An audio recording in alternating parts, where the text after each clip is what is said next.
constituency in Athi River. Yesterday, he gave half-truths to Kenyans, saying he opposed this cabinet decision because it was unconstitutional, because he's very compassionate about Kenyans. Why didn't he also go ahead to say that he's also the one who led demolitions in Mavoko constituency? Are the people of Mavoko constituency lesser citizens of this republic? Or is it because in his own thinking, they are not shareholders of this republic? And therefore, I'll be pleading with honorable members to find that the Deputy President has breached the particular articles of the Constitution by being averse to the doctrine of collective responsibility and by contradicting the President and Cabinet decisions. Quickly to ground three. Mr. Speaker, ground three. Tangu mtupatie nafasi ya uongozi, sijapata nafasi ya kuja kusema asante. Nataka kutoka kwa roho yangu ndani, watu ya Kayole, asanteni sana. Mimi najua nimeona iko shida ya watu ambaye walibomolewa, si ndio? Na nimeona mumeandika vizuri ya kwamba mteue kamati ya watu wachache ndio mkuje niketi na nyinyi. Mtakubaliana? Mimi ningetaka wale watu ambaye walipata shida hii ya ubomoaji, ambaye ni kitu tulikuwa tumeahidi wananchi haitafanyika kwa serikali yetu, mimi ningetaka niwasikize na nitapanga na Mheshimiwa Meja Dong wakuje ndio tukue na nafasi ya kuongea. Tumekubaliana? Tumekubaliana? Tumekubaliana? Mr. Speaker, that is beyond the affidavit of Mercy Wanjau, which is on record. That is a live video depicting the Deputy President contradicting a cabinet decision, a decision which he sat in cabinet in terms of making the decision. I now proceed to ground number three because of time.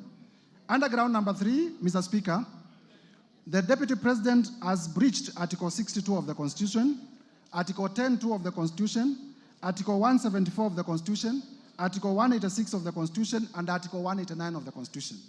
Briefly, these articles relate to the functions of county governments and the cooperation with which the cooperation framework between the national and county government. And Mr. Speaker, then we are relying to prove this ground on the affidavit of His Excellency Johnson Sakaja, the Governor of Nairobi, which in our bundle of documents is contained on page 80 to 84 of my motion. We will also later rely on the oral testimony of Governor Sakaja. And basically what we are saying is that the work of regulating markets is an exclusive function of county governments. And the county government of Nairobi is a government that is independent, but also independent of the national government.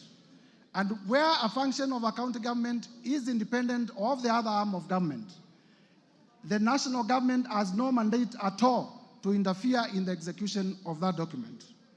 And in the affidavit of Sakaja, as members would know, Sakaja does state on oath that the county government of Nairobi made a decision to relocate traders from CBD, and the Deputy President, recklessly and without regard to the high office that he holds, went to incite people to obey lawful decisions of the county government of Nairobi, hence undermining devolution. Mr. Speaker, we invite members to find that the Deputy President did breach and violate the Constitution in terms of undermining devolution and in terms of interfering with the running of the city county of Nairobi. Mr. Speaker, allow me now to move to ground number 4. Ground number 4 is about intimidation and vilification of judges, which is contrary to Article 160 of the Constitution. Article 160 of the Constitution speaks to the independence of the judiciary. Mr. Speaker,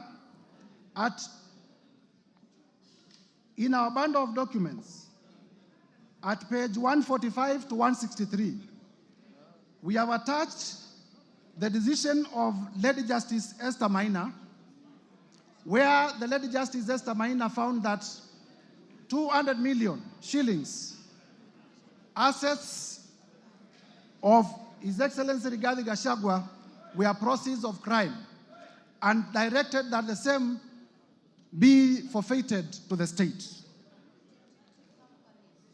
In intimidating the judge, the Deputy President, in a public statement, accused the judge of corruption and did state that he will file a petition for the removal of the judge solely because the judge found him culpable of crime, of economic crimes. Mr. Speaker, you see, in terms of rule of law, Parliament makes laws. The judiciary interprets those laws and makes decisions. Members of Parliament must ask themselves what kind of a country we shall have if a judge makes a decision that does not favor me, then I will resort to personal vendetta against that particular judge. Mr. Speaker, I will be playing shortly a clip where the Deputy President did threaten to occasion the removal of Justice Esther Maina on ground of our finding that he was culpable of money laundering. I request the media team to play the clip in evidence.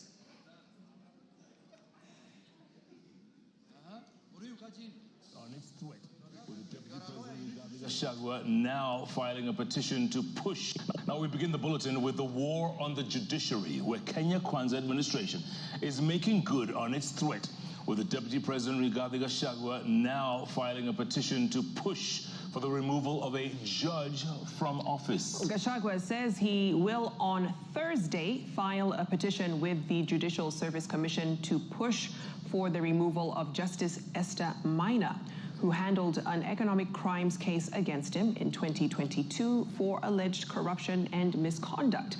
Now, speaking in Iten, where he accompanied President William Ruto for a church service, Gachagua told the Chief Justice to first clean up her house by dealing with pending cases with the Judicial Service Commission. Now, in the sustained onslaught against the judiciary, President William Ruto vowed to deal with unnamed government officers he described as incompetent, saying his administration will slay the corruption monster that has reared its ugly head in various arms of government. Chamitai Goin reports. After Chief Justice Martha Koome invited Kenyans with complaints over the conduct of judicial officers to submit their lamentations to her office, the Kenya Kwanza administration, through Deputy President Rigathi Gachagua, has taken the challenge, with the DP announcing that he will file a petition this week. Amechallenge sisi tutoe ushahidi. I will lead by example. On Thursday, this coming week at 2:15, I'll personally present a petition before Lady Chief Justice Martha Koome against Justice Esther Maina for her removal from the judiciary for misconduct and corruption. Mimi mwenyewe nitaongoza because sasa unajua sasa si ametuuliza. Sasa tuko tayari, mimi ndio nitaongoza kwa executive. Gachagua reliving his July 2022 incident where 202 million shillings was seized to the state after Justice Esther Maina ruled the money was proceeds of corruption, having been acquired through dubious means. Huyo judge, through corruption, declared my hard-earned wealth proceeds of crime without giving me an opportunity to be heard. Against the rules of evidence, where he who alleges must prove, we made an application to cross-examine the investigator, akakataa kwa sababu anajua there is no case, na evidence tuko nayo vile ilifanyika. The Kenya Kwanza Battalion. Mr. Speaker, I would request that we Koome pause the for being video in the quick to interest of defend time. judicial In the interest of time, we pause the video. From the utterances, Mr. Speaker, it is clear that the attack on the judge is based on the decision the judge made in performing a constitutional mandate as a judge. It is clear that this is personal vendetta. It is clear that the Deputy President was threatening the judge. It is clear that this is intimidation and an attack on the independence of the judiciary. Mr. Speaker, the Deputy President is a president in waiting. And if he cannot, he's a president in waiting. And if he cannot protect and uphold the independence of the judiciary, that becomes a dangerous man. And he must be impeached for that particular reason. Mr. Speaker, I will therefore be requesting members of this House to find that this allegation has been proved to the required standard and approve the impeachment of Rigathi Gachagua from the office of Deputy President. On ground number 5, we have alleged that the Deputy President has breached Article 3.1 of the Constitution, Article 148.5 of the Constitution. Mr. Speaker, Article 3.1 of the Constitution is about adherence to the Constitution. It states, for avoidance of doubt, as follows: that every person has an obligation to respect, uphold, and defend this Constitution. Article 148.5 is about the oath of allegiance that the Deputy President took on assumption of office. And in that oath, the Deputy President did take oath and swore to protect and uphold the Constitution. I have demonstrated in all the particular incidences above that he has not lived up to the calling in the oath of office. And therefore, I'm calling this House to find that the Deputy President has not been upholding the Constitution and has run averse to his oath of office in terms of his conduct as highlighted above in the allegations that I have already proven. And for that reason, Mr. Speaker, to find that ground number 5 is also proven. Quickly running to ground number 6, and there is enough evidence, Mr. Speaker, to prove that particular ground. Ground number 6 is breach of the National Cohesion and Integration Act, particularly Section 13(1) and 62 of the National Integration and Cohesion Act. Mr. Speaker, the two provisions read as follows. Section 13 reads as follows: it is an offense for any person to use threatening, abusive, or insulting words or behavior where the person intends to stir feelings of ethnic contempt, hostility, violence, or discrimination. Section 62, on the other side, provides as follows: that a person commits an offense when the person makes statements that are intended or are likely to stir up feelings of ethnic contempt, hatred, hostility, violence, or discrimination.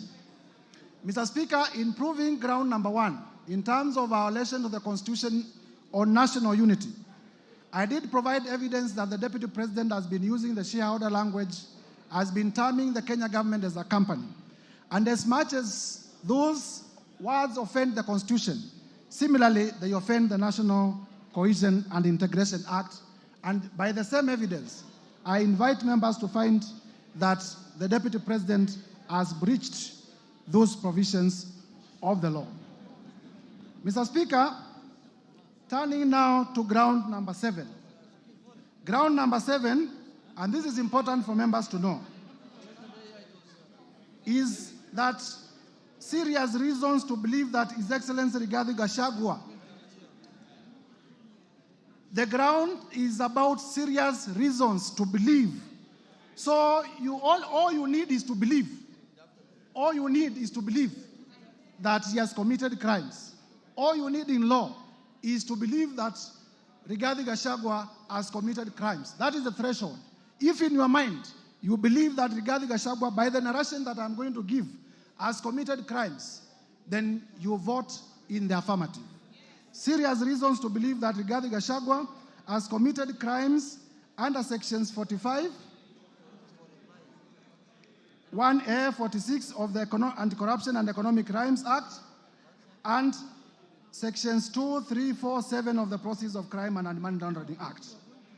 And Mr. Speaker, our allegation here is that the Deputy President, in the last 2 years, has amassed wealth that during the short period that I was able to do research, totals to about 5.2 billion, which is inconsistent with his known sources of income and with his last declaration of income.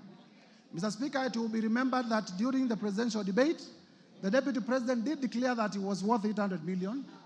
It is also known by virtue of the gazettements by the Salaries and Remuneration Commission that he earns $1 million or thereabout per month, and therefore he needs to show where he got the money to amass these properties.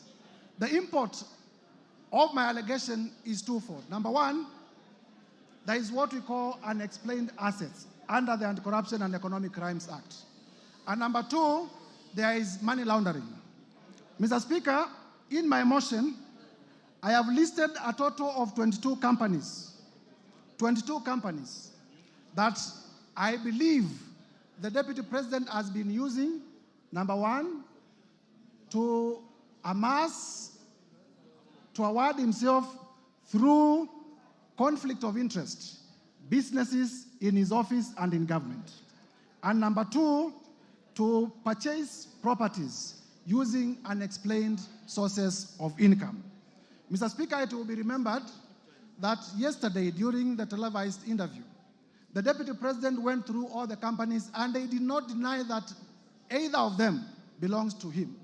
All he did was to say that he registered some of them before he became Deputy President. I am not interested in the time that the companies were registered. I am interested in what the companies have done in the last 2 years. And I will demonstrate that that these companies have actually done economic crimes against the people of Kenya. Mr. Speaker, I have also listed properties. I have listed a number of properties that the Deputy President has purchased within the 2 years that he has been in office. I have listed Treetops Hotel in Nyeri. I have listed Olive Gardens Hotel. I have listed Queensgate Serviced Apartments. I have listed Wamunyoro Investments land in Embakasi. I have listed the Aberdare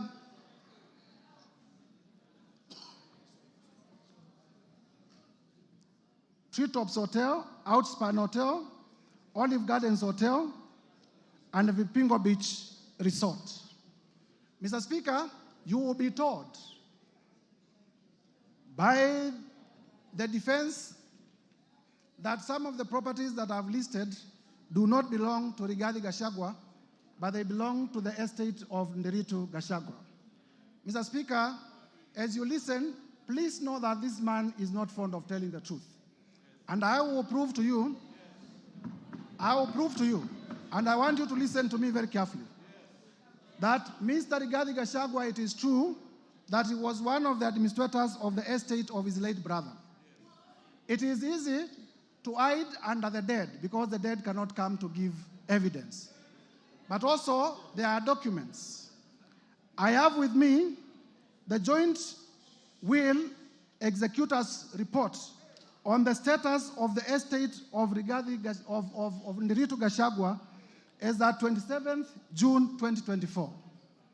This is a valid document that is part of our bundle of documents, and that also I have seen is part of the documents that came through public participation. And in this document, what the Deputy President has not told Kenyans, and listen to me, because the Deputy President actually committed another crime yesterday, misleading Kenyans. What the Deputy President has not told Kenyans is that in those 2 years, he is the one who has bought the properties of his own brother through coercion. And I am not interested, I have no problem with people owning property. What I have a problem with, and this is what he needs to be explaining to us, where did you get the money to buy these properties? This is the big question. This is a big question. Mr. Speaker, you will be told that when I became deputy president, I transferred my companies to my two sons. And my two sons are the best entrepreneurs that Kenya has ever produced. They are the best investors that Kenya has ever produced. And one day they walked into a bank and they got a loan of 600 million. Mr. Speaker, I have looked at the ID numbers of the two sons, and I can confirm that they are in their early 30s. I want Kenyans, Gen Zs, you were in the streets. I want Kenyans to tell me which Kenyan, 23 years old, can walk into a bank. Where do you get the security to secure 600 million loan? I started by saying all you need to do is to believe that His Excellency Rigathi Gachagua has committed crimes. And buying properties worth 5.2 billion within a period of 2 years is not reason enough to believe that he has stolen from the Kenyan Republic. What else then will be a reason to believe?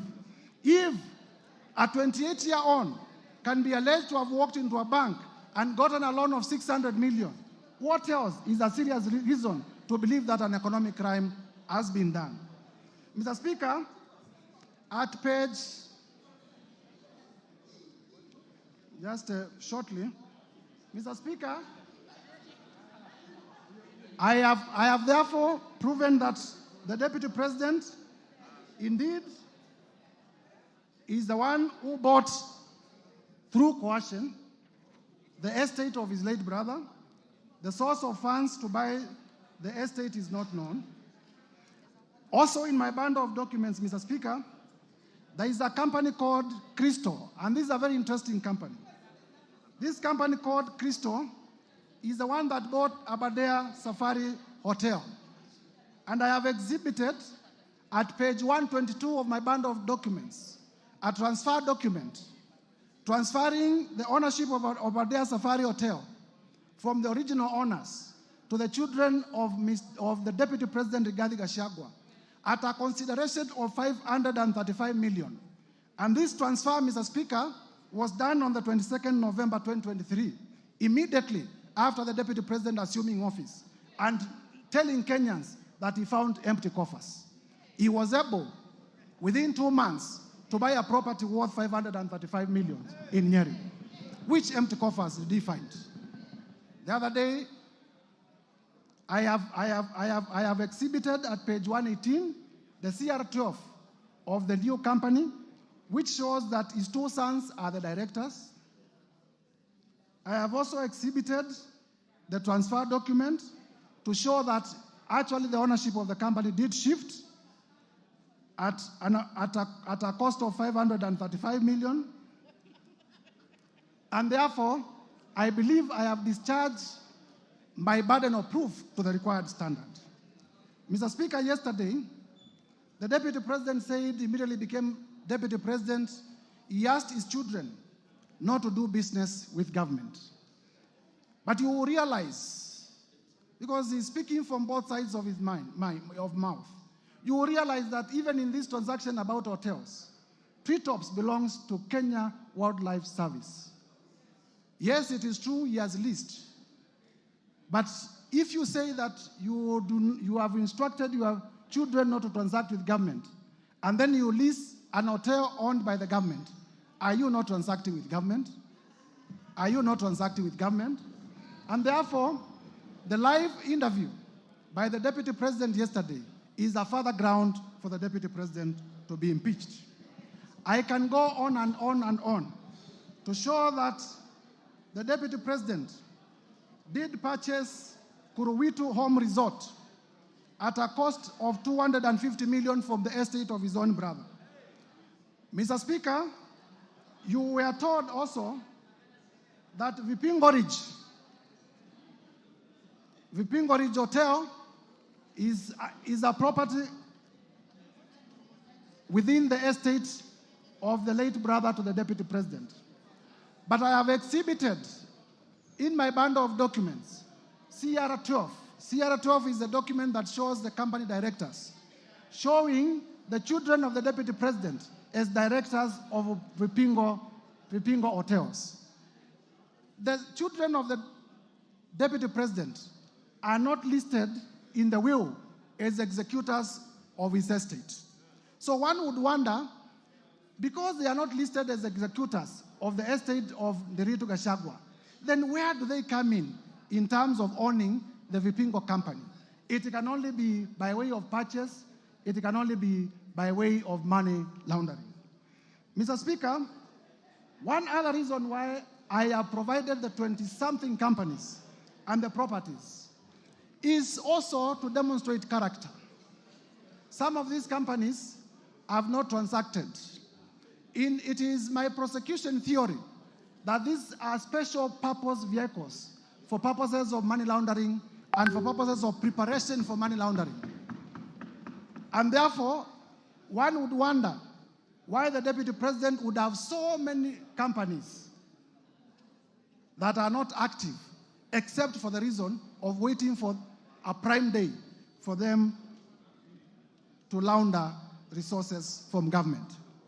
Mr. Speaker, I have also listed many companies and suspicious transactions where companies were being paid as much as 100 million from the office of the deputy president. They are paid in the morning, and at noon, they are withdrawing the money in cash. You are aware that under our regulations, you cannot withdraw more than 1 million shillings from the bank. But I have listed in schedules where in a singular day, as many as 10 transactions, cash transactions, were being done from monies that had been paid from the office of the deputy president. These are serious reasons to believe that the monies were being withdrawn for suspicious reasons. And for that reason, Mr. Speaker, I believe I have discharged my burden of proof, and this ground is proven beyond the required threshold, and it should be confirmed as a ground of impeachment. Mr. Speaker, allow me to proceed to ground number 8. Ground number 8 is about breach of Section 132 of the Penal Code and breach of Section 129 of the Leadership and Integrity Act. Basically, these are about misleading the public. Mr. Speaker, on this one, I rely on the evidence of the video in the case of Justice Esther Maina, that the Deputy President did mislead the public that Justice Esther Maina was corrupt, simply because she had made a finding that was against him. Mr. Speaker, I also rely on a video that I'm going to play shortly, that the Deputy President did attack the National Intelligence Service in a televised television interview in Mombasa. Mr. Speaker, in that televised interview, and you will see it shortly, the Deputy President misled the Kenyan Republic on several accounts, which I will discuss after the video has been played. I now request the media team to play the video on NIS in Mombasa.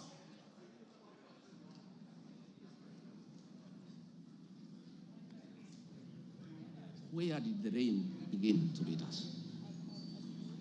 Where did we stop listening to the people? President William Ruto and I were the darling of the Kenyan people. By listening to them, by engaging them.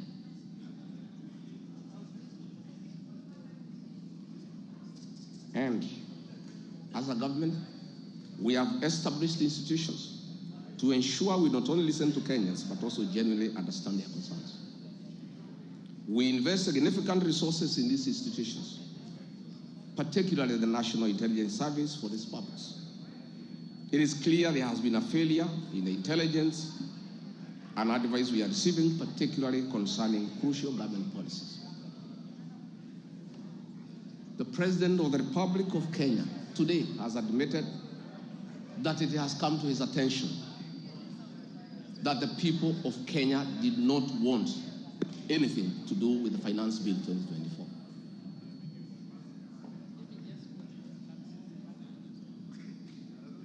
The President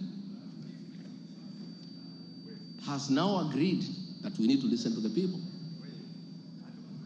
And I sympathize with my boss, President William Ruto, because this information was not available to him. I know President William Ruto. Had he known 2 months ago that the people of Kenya did not want anything to do with the Finance Bill 2024, he would not have asked his parliamentary party to push it through.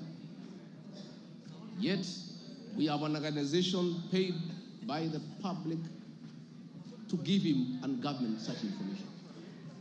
And that is where the problem is. We have a dysfunctional National Intelligence Service that has exposed the president, the government, and the people of Kenya.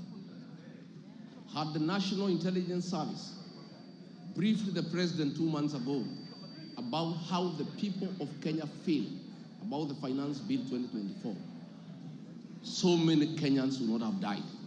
Property would not have been destroyed. Offices would not have been touched. There would have been no mayhem.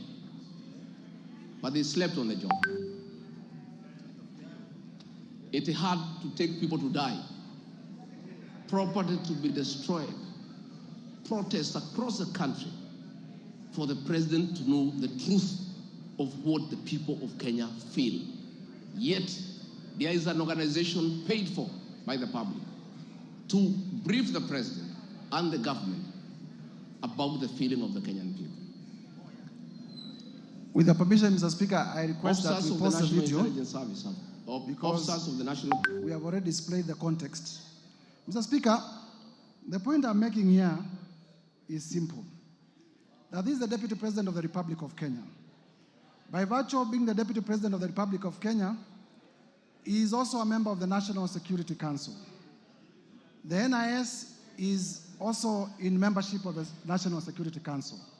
And therefore, the Constitution has provided fora where the Deputy President, in case he has any concerns, he can raise them within the official structures of government.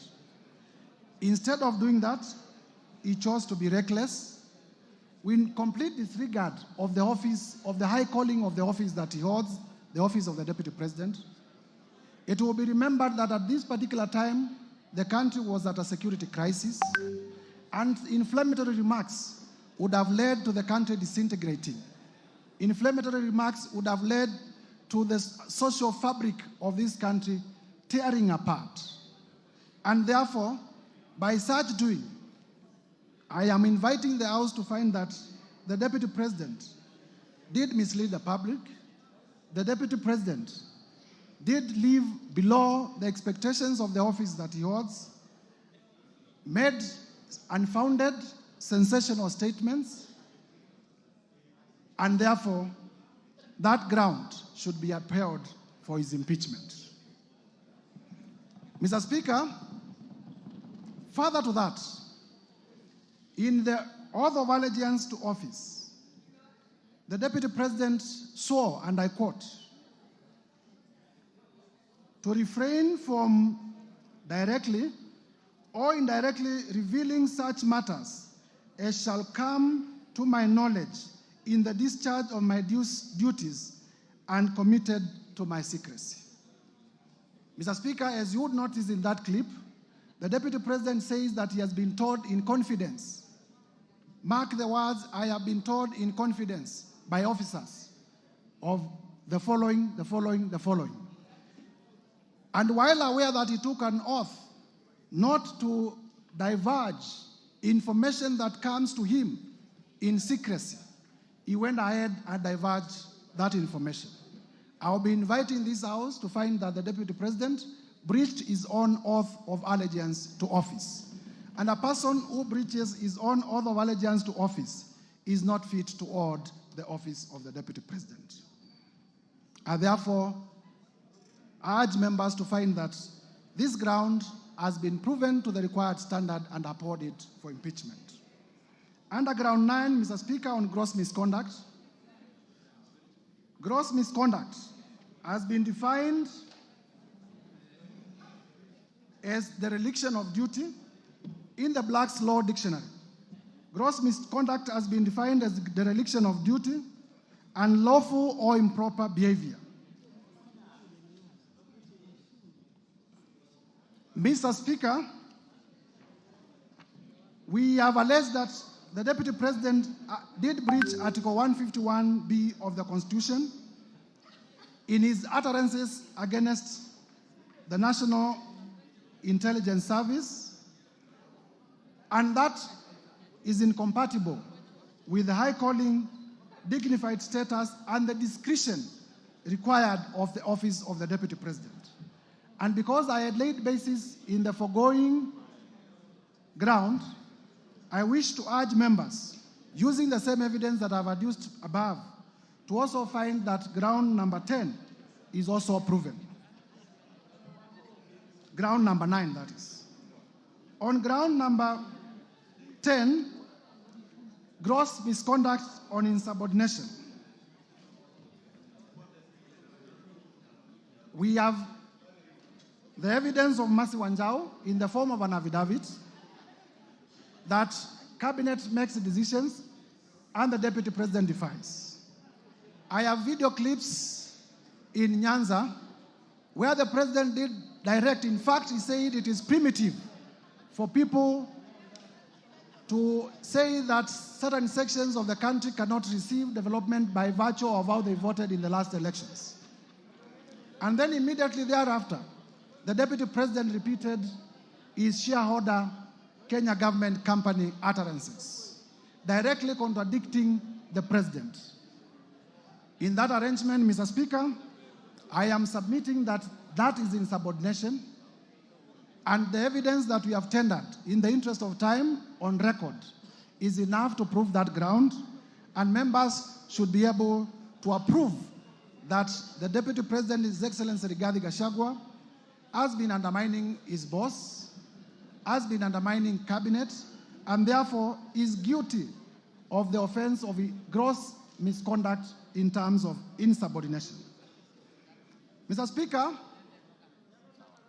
I come to a very interesting last one, which is that the Deputy President has breached Article 151B and Section 34 of the Leadership and Integrity Act. Mr. Speaker, in my bundle of evidence, I have the affidavit of Dr. Andrew Muller, which I would want displayed. Dr. Andrew Muller, Mr. Speaker, was the acting CEO of the Kenya Medical Supplies Agency. Kenya Medical Supplies Agency, through funding of the Global Fund, did advertise for a tender for purchase of mosquito nets to benefit Kenyans.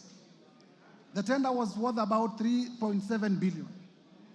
In this affidavit, Mr. Speaker, Dr. Andrew Muller avers that when he came to KEMSA, and Mr. Speaker, the witness is before the House, but because this is not the trial chamber, we will not lead him in evidence, nor will he be cross-examined, but he's ready to be cross-examined when we go to Senate. He avers that when he was appointed as an acting CEO of KEMSA, and he came to office, he found the tender ongoing, and one day, the Deputy President called him, threatened him, so that he could release a bid bond. In his testimony, he says that a company that was being fronted by the Deputy President, if you allow me just to get where the, because this is important, at page 70 to 76, at page 70 to 76 of my bundle of documents, Dr. Andrew Muller avers that His Excellency Rigathi Gachagua called me from his mobile phone. The number is provided. On my mobile phone number, the number is provided, and pressured me to surrender to his proxy the original bid bond submitted by Sobika Impex for the above tender. He told me that he would send a proxy to collect the original bid bond. He goes further to state that Dr. Ikuno Rigathi, who is a son to Rigathi Gachagua, the Deputy President, called me and sent me a WhatsApp message from his mobile phone number, which is provided, claiming to be acting for and on the instructions of His Excellency Rigathi Gachagua. He asked for Sobika Impex Private Limited's original bid bond for the above tender, which he said His Excellency Rigathi Gachagua was trying to collect from KEMSA. Annexed here to and marked AM1 are the screenshots, and I would like them, they are already displayed on the screen of those messages. He goes further to aver that Dr. Ikino Rigathi, His Excellency Rigathi Gachagua's son, sent a one Ogora Wilson Okulo of national identity number that to collect the original bid bond submitted by Sobika Impex Limited. He concludes by saying that given the status, power, threats, influence of the people involved in the interference with the investigations and the cover-up of the irregularities surrounding the procurement of treated mosquito nets, I was constrained to surrender the original bid bond to Ogora Wilson Okulo. In short, members, please listen to this. In short, I was caught in a tricky situation, as there was nothing much I could do as a junior government officer against a sitting Deputy President of the Republic of Kenya. Mr. Speaker, this allegation was admitted by none other than the Deputy President yesterday live on his interview or live on television. He did confirm that, yes, he called Dr. Mulo. He also confirmed that he called him in relation to a bid bond. And he did confirm that the company called Sobika, the local representative of Sobika, is a company called Crystal. And the company called Crystal is owned by none other than Rigathi Gachagua and his children. And therefore, there was a direct conflict of interest that the Deputy President, that the local representative of Sobika, which is an international company registered in India, is a company owned by the Deputy President. And the Deputy President is making a call regarding a tender to a junior government officer. I wonder how many other calls he has made. But I do not need to belabor this point, because none other than the Deputy President himself did admit on live television yesterday that he did make the call. It was in relation to the bid bond, and therefore I urge members to adopt the evidence of Dr. Andrew Mulwa as the truthful and factual evidence, exhibiting that His Excellency Rigathi Gachagua did interfere with the tendering process and also did interfere with the investigation into the same. His Excellency the Deputy President did inform the country falsely that no money was lost. Mr. Speaker, you would know that this tender was funded under the Global Fund. And the Global Fund, through letters that we have exhibited, did cancel this funding. And therefore, the Kenyan people lost up to 5 billion Kenya shillings and as well a relationship with the Global Fund, which is a major partner in our health sector. And therefore, to allege that no money was lost is false, because the Global Fund did cancel the tender, and also it affected our relationship in terms of funding from the Global Fund. And we had to do a lot of diplomatic work, going to WHO, going to Geneva, in order to restore our relationship with the Global Fund. Mr. Speaker, lastly, members, I have rushed through the grounds because of the time allocated. I have endeavored to provide evidence that all the 11 grounds that are proposed for the impeachment of His Excellency Rigathi Gachagua are merited, and there is enough evidence. The work of this chamber is to examine whether prima facie there is a case. The trial chamber is the Senate. And therefore, I want to plead with members of this House. It doesn't matter whether you signed the motion or you did not sign the motion. I have endeavored to persuade each one of you individually that this country requires a serious leadership. And His Excellency Rigathi Gachagua is not part of that serious leadership. I have endeavored to persuade each one of you that this country requires leaders who can respect the rule of law. This country requires leaders who can respect the Constitution. And His Excellency Rigathi Gachagua is not one of them. And therefore, I take this time to implore on each one of you, besides our political persuasions, to realize that we want the best for our country. This is the country that we shall bequeath to our children. And if the country is destroyed by reckless leaders like His Excellency Rigathi Gachagua, there will be nothing to bequeath our future generations. And therefore persuade each one of you, please vote with your conscience, put Kenya first above your politics when you come to vote. Lastly, Mr. Speaker, members of Parliament, if you listen carefully to His Excellency Rigathi Gachagua, and I did say at the time of giving my notice of motion, I have nothing against him as a person. But I was perturbed yesterday because His Excellency Rigathi Gachagua did insult members of Parliament. He insulted the intelligence of members of Parliament. There are members here who are senior lawyers. There are members here who are senior accountants. There are members here who are teachers. There are members here who are accountants.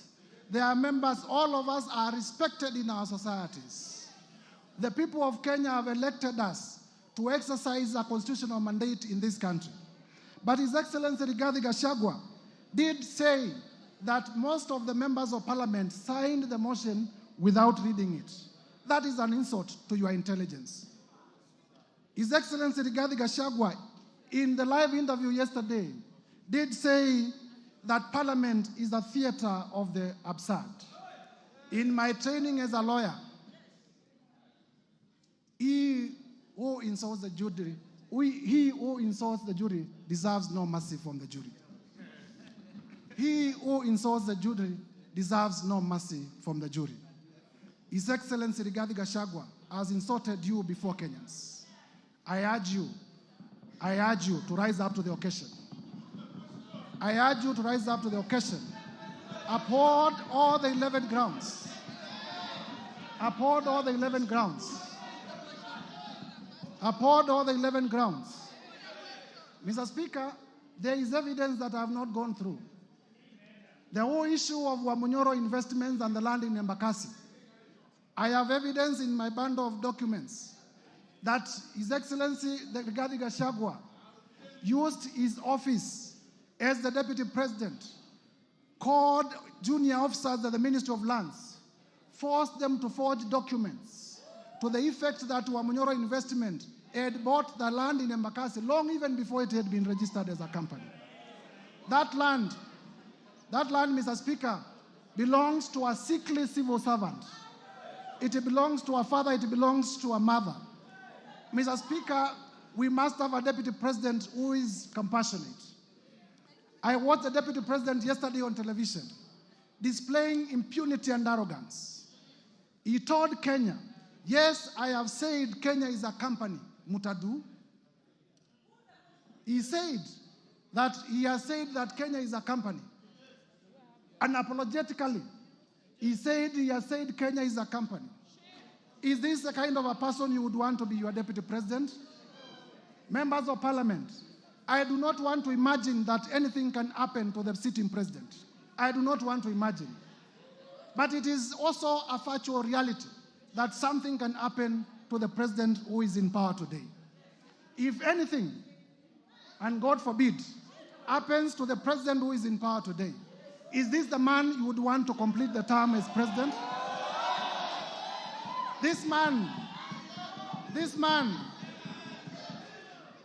honorable members, this man called Rigathi Gachagua has already said that the members of Parliament in Mount Kenya are either Tugunia, I don't know what that means, or are collaborators, and that he will take them home. He has already said that where I come from, we deserve no development in Ukambani. He has said that the people of Nyanza deserve no development. He has said that the people of Western deserve no development nor appointments from the government. He has said that the people of the coast deserve no development from the government. He has said that the people of Northeastern deserve no development from the government. Those are the people you represent. Those are the people you represent.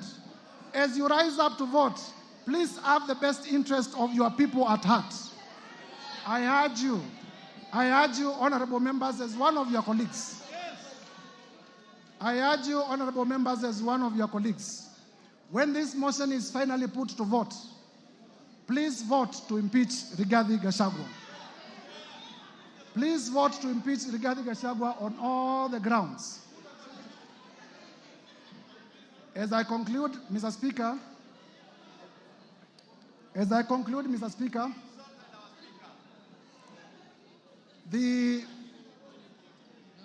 I am confident that colleague members of parliament will approve this motion. And I want to assure you, in the event that you vote for this motion, I will also persuasively defend it before the Senate. And I am sure the Senate of the Republic of Kenya will also uphold, and Kenya will have a better deputy president who views the country as a whole. With those remarks, Mr. Speaker, I beg to move and call our able deputy majority leader, the Honorable Owen Baya, to second the motion. I thank you, Mr. Speaker. Owen Baya, you have 10 minutes.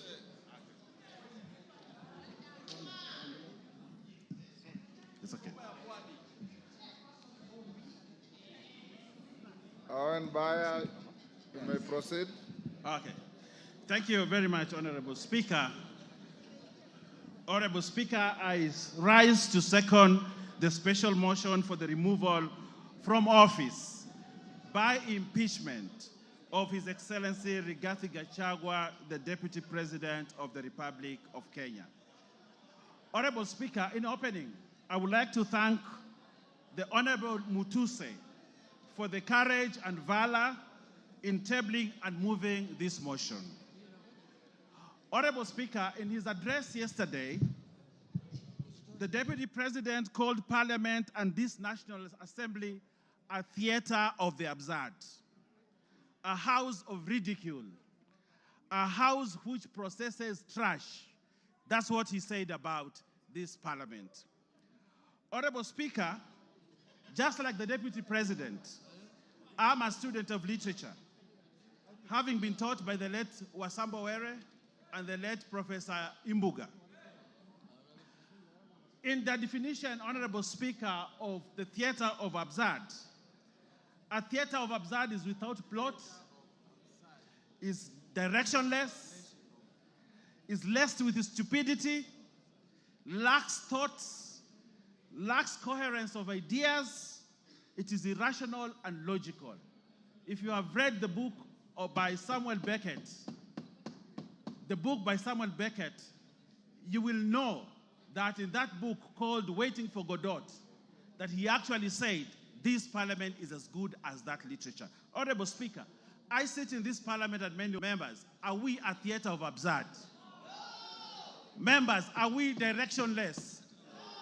Members, are we stupid? That's what the Deputy President characterized this Parliament, that we are stupid, we are directionless, and we are people who are very useless to this country. Honorable Speaker, a person of the stature of a Deputy President who can say such things about this chamber does not deserve to continue to become the Deputy President of the Republic. Honorable Speaker, what is the theater of absurd, Honorable Speaker, is when the Deputy President demands that for the 8 million votes, from Mount Kenya, he should be paid 2,000 shillings, translating to 16 billion shillings, so that he can bring peace to this country. Honorable Speaker, that is the theater of absurd. That is the theater of absurd, Honorable Speaker. Honorable Speaker, the Honorable Rigathi Gachagua has committed impeachable offenses as provided in Article 150, 1 and 2. He has grossly violated the Constitution and has committed crimes under national and international law, as has been ably demonstrated by the mover of the motion. Honorable Speaker, looking at the evidence provided by the mover of the motion, Honorable Speaker, that is enough to impeach the Deputy President, and he must stand impeached by the end of the day today. Honorable Speaker, Article 131E of the Constitution says the President is a symbol of national unity. read together with Article 147(1), that the Deputy President is the principal assistant of the President and shall deputize the President in the execution of the functions of the presidency. Honorable Speaker, for this to happen, there must be harmony at the top, in spite of how they were elected to office. His shareholding utterances, and we saw the utterances on the TV here, as demonstrated by the mover, on the shareholding. This ensures that there's no harmony at the presidency. But what the Deputy President wants to do is to balkanize this country. Balkanize the country where, like in George Orwell's Animal Farm, there are other people who are more equal than others. And as a parliament, we must refuse to buy into the theory of the Deputy President, Honorable Speaker. Honorable Speaker, the Deputy President has taken himself and wants to be a tribal king of the Murima, ready to break the country, sow seeds of disunity for his own political gain. And this chamber, today, by the end of the day, we must have no Deputy President who wants to balkanize this country. Honorable Speaker, the office of the Deputy President is a high office as established under Article 130. The authority of his office must be exercised within the provisions of Article 10(2), which anchors the principle of national unity as core. The holder of this office must exercise this article at the highest level ever. Honorable Speaker, as Deputy President, he must be beyond reproach. Like Caesar's wife, Honorable Speaker, like Caesar's wife, he must be above any form of suspicion, beyond reproach. But Honorable Speaker, the utterances and the actions of the Deputy President brings his reputation to disrepute, because he has sown sort of disunity and he has taken a trajectory that is likely to bring balkanization of this country. For that, Honorable Speaker, we cannot continue to have a Deputy President who cannot uphold the oath of his office, and therefore Rigathi Gachagua must go. Honorable Speaker, if you look at the story of Pompey, the wife of Julius Caesar, you realize that although she had been accused of sacrilege, but the court acquitted her. But Julius Caesar actually divorced Pompey, not because of what she had been accused of, but because there was suspicion that he could have done something like that. And on that, only on that, Honorable Speaker, as a chamber, as a parliament, we have the authority and right to say this guy has brought himself to disrepute, he has gone below, and he has portrayed himself as a man who cannot be trusted with the position of a Deputy President of the Republic of Kenya. And therefore, Rigathi Gachagua must go. Honorable Speaker, Article 131(2), C and D gives the President and his deputy the responsibility to promote and ensure the unity of the nation and promote respect for the diversity of the people and communities. Honorable Speaker, the Deputy President has presided over the politics of exclusion and has championed the rights and resource allocation to only one region of this country. Has the Deputy President exhibited the values of national unity and diversity? No, Honorable Speaker, he has not. He does not embrace that value, a key value of the Constitution, and therefore, this Deputy President must remain impeached, because for him, the vocabulary of diversity and unity does not exist in his vocabulary. On that premise, Honorable Speaker, the Deputy President, Geoffrey Rigathi Gachagua, must go by end of today. Honorable Speaker, Article 4, 5, and 6 of the Constitution, read together with the third paragraph of the Constitution of Kenya, reinforces the fact that Kenya is one united, indivisible state. In the same breath, Honorable Speaker, the Constitution establishes the structures of counties as units of sharing resources. However, the Deputy President has established an unlawful and constitutional structure of the country as a structure of sharing national resources, where we have now a new structure of shareholders and non-shareholders. Honorable Speaker, that is sacrilege. We cannot establish another structure of resource allocation apart from the one provided in the Constitution. But now we have a new structure where those who are shareholders in the country get more resources and those that are not shareholders don't get resources. For that new structure that he's trying to establish in this country, the Deputy President, Rigathi Gachagua, must go. Honorable Speaker, there was a time in this country, Honorable Speaker, if you allow me to say this, and I would ask you to add me a few minutes more to say this, that there was a time in this country when the Deputy Chief Justice, the Honorable Nancy Baraza, was bundled out of office because of impropriety, because of an issue that Kenyans thought was not proper. Nancy Baraza, just pinching the nose of someone. And she was bundled out of office, the high office of the Deputy Chief Justice of this country. That's what happened, Honorable Speaker. Just pinching a nose. And she was bundled out of office. But here we have a Deputy President who has committed sacrilege, trying to balkanize this country. A Deputy President who has called people names. A Deputy President who has called a member of Parliament a prostitute. A Deputy President who has amassed wealth that cannot be accounted for. For that, Honorable Speaker, just like Nancy Baraza was bundled out of office, the Deputy President must also be bundled out of office because of that impropriety. Honorable Speaker, we saw the mover has ably demonstrated to us how he took on a judge. But Honorable Speaker, it is not just a judge, it is a female judge. Honorable Speaker. Probably he attacked this judge because she was a woman. A lady judge. Where is the place of women judges or women in this country? If we have a Deputy President who has no respect for other female or lady leaders in this country. Honorable Speaker, for the abuse on a woman judge, a lady judge, the Deputy President must go. Honorable Speaker, I know my time is running out, but I want to say this in closing. Honorable Speaker, I want to say this. When you ever face an impeachment motion, Honorable Speaker, you'd rather have a rich dead brother who you can shield yourself with.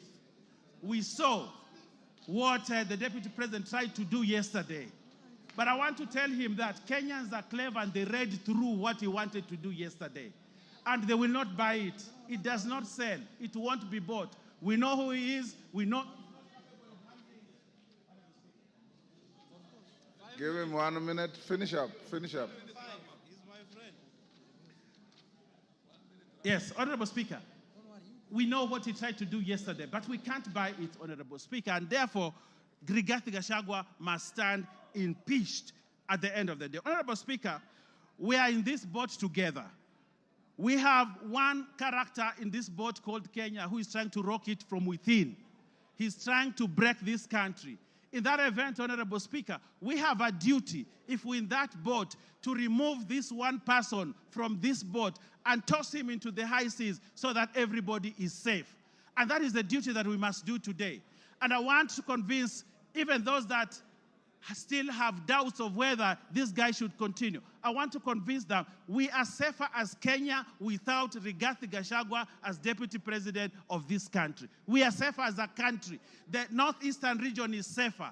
The coast is safer. The Nyanza is safer. And all parts of Kenya are safer. Honorable Speaker, and Kenya is safer without Rigathi Gachagua as Deputy President. Mr. Speaker, we do not want Rigathi Gachagua to resign. We want this house, which he has called the House Theatre of Absurd, Honorable Speaker, to impeach him so that he knows that he needs to respect institutions also. Lack of respect of institutions, Honorable Speaker, is sacrilegious for the person of the stature of a Deputy President. For that, Honorable Speaker, for not respecting this parliament. This parliament and the Senate must impeach one Geoffrey Rigathi Gachagua tonight, and we send him home so that he knows his place in this country. For those many remarks, I second, Honorable Speaker, and ask other members to support this question. I thank you, Honorable Speaker. Order, honorable members on their feet, take your seats. Members on their feet, take your seats. Order, members on their feet. Ruth Odinga, take your seat. Order, honorable members, take your seats. Honorable members, I now propose the question, and you'll note that on the order paper, there is the long version of the motion and the abridged version of the motion. So those of you who want to look for details of the longer version, it is there.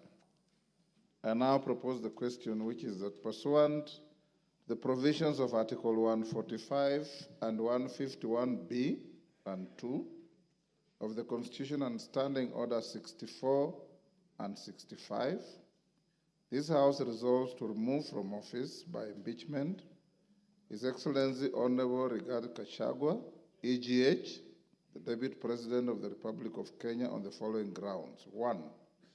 Gross violation of Articles 10(2)(a), B, and C, 27(4), 73(1)(a), 2 and B, 75(1)(c), 129(2) of the Constitution and Articles 147(1) as read together with Article 131(2)(c) and D of the Constitution. 2.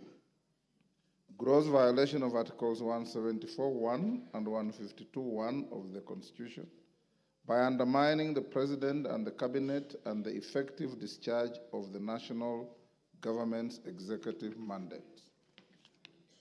3. Gross violation of Articles 6(2), 10(2)(a), 174, 1861, 189(1), and the fourth schedule to the Constitution by undermining devolution. 4. Gross violation of Article 161 of the Constitution on the institutional and decisional independence of judges. 5. Gross violation of Article 3(1) and 148(5)(a) of the Constitution on the fidelity to the oath of office and allegiance. 6. Serious reasons to believe that His Excellency the Deputy President has committed crimes under Sections 13(1)(a) and 62 of the National Cohesion and Integration Act. 7. Serious reasons to believe that His Excellency the Deputy President has committed gross economic crimes under Sections 45(1), 46, 47(a)(3), and 48(1) of the Anti-Corruption and Economic Crimes Act, and Sections 2, 3, 4, and 7 of the Proceeds of Crime and Anti-Money Laundering Act. 8. Serious reasons to believe that His Excellency the Deputy President has committed crimes by continuously misleading members of the public through false, malicious, divisive, and insightful remarks that are contrary to the provisions of Section 132 of the Penal Code and Section 29 of the Leadership and Integrity Act. 9. Gross misconduct that is incompatible with the high calling and dignified status of the office of the Deputy President, a member of the Cabinet and the National Security Council. His Excellency the Deputy President has publicly attacked and undermined the work of the National Intelligence Service and its officers. 10. Gross misconduct by openly and publicly insubordinating the President, who is the head of state and government. And 11, gross misconduct by persistently bullying state and public officers. Honorable members, The motion is supported and the list is attached by 291 members of this House.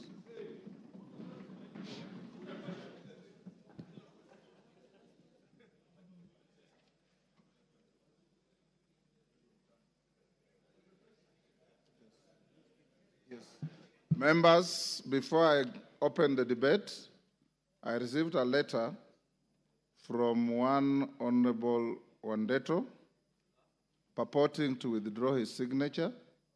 I want to invite the Honorable Member to read the standing orders that are very clear. Once you append your signature to a special motion,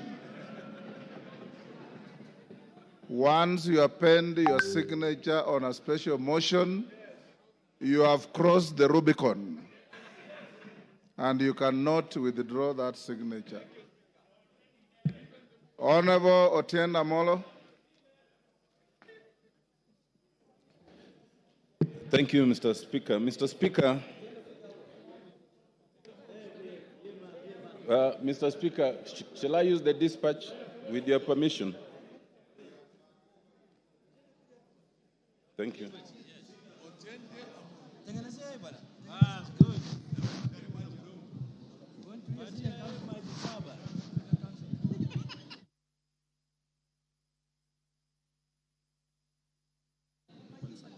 Yes.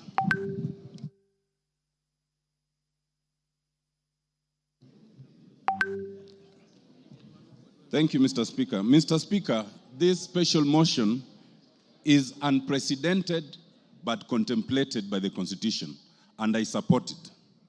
Let it be a lesson, Mr. Speaker, that be you ever so high, the Constitution is still above you.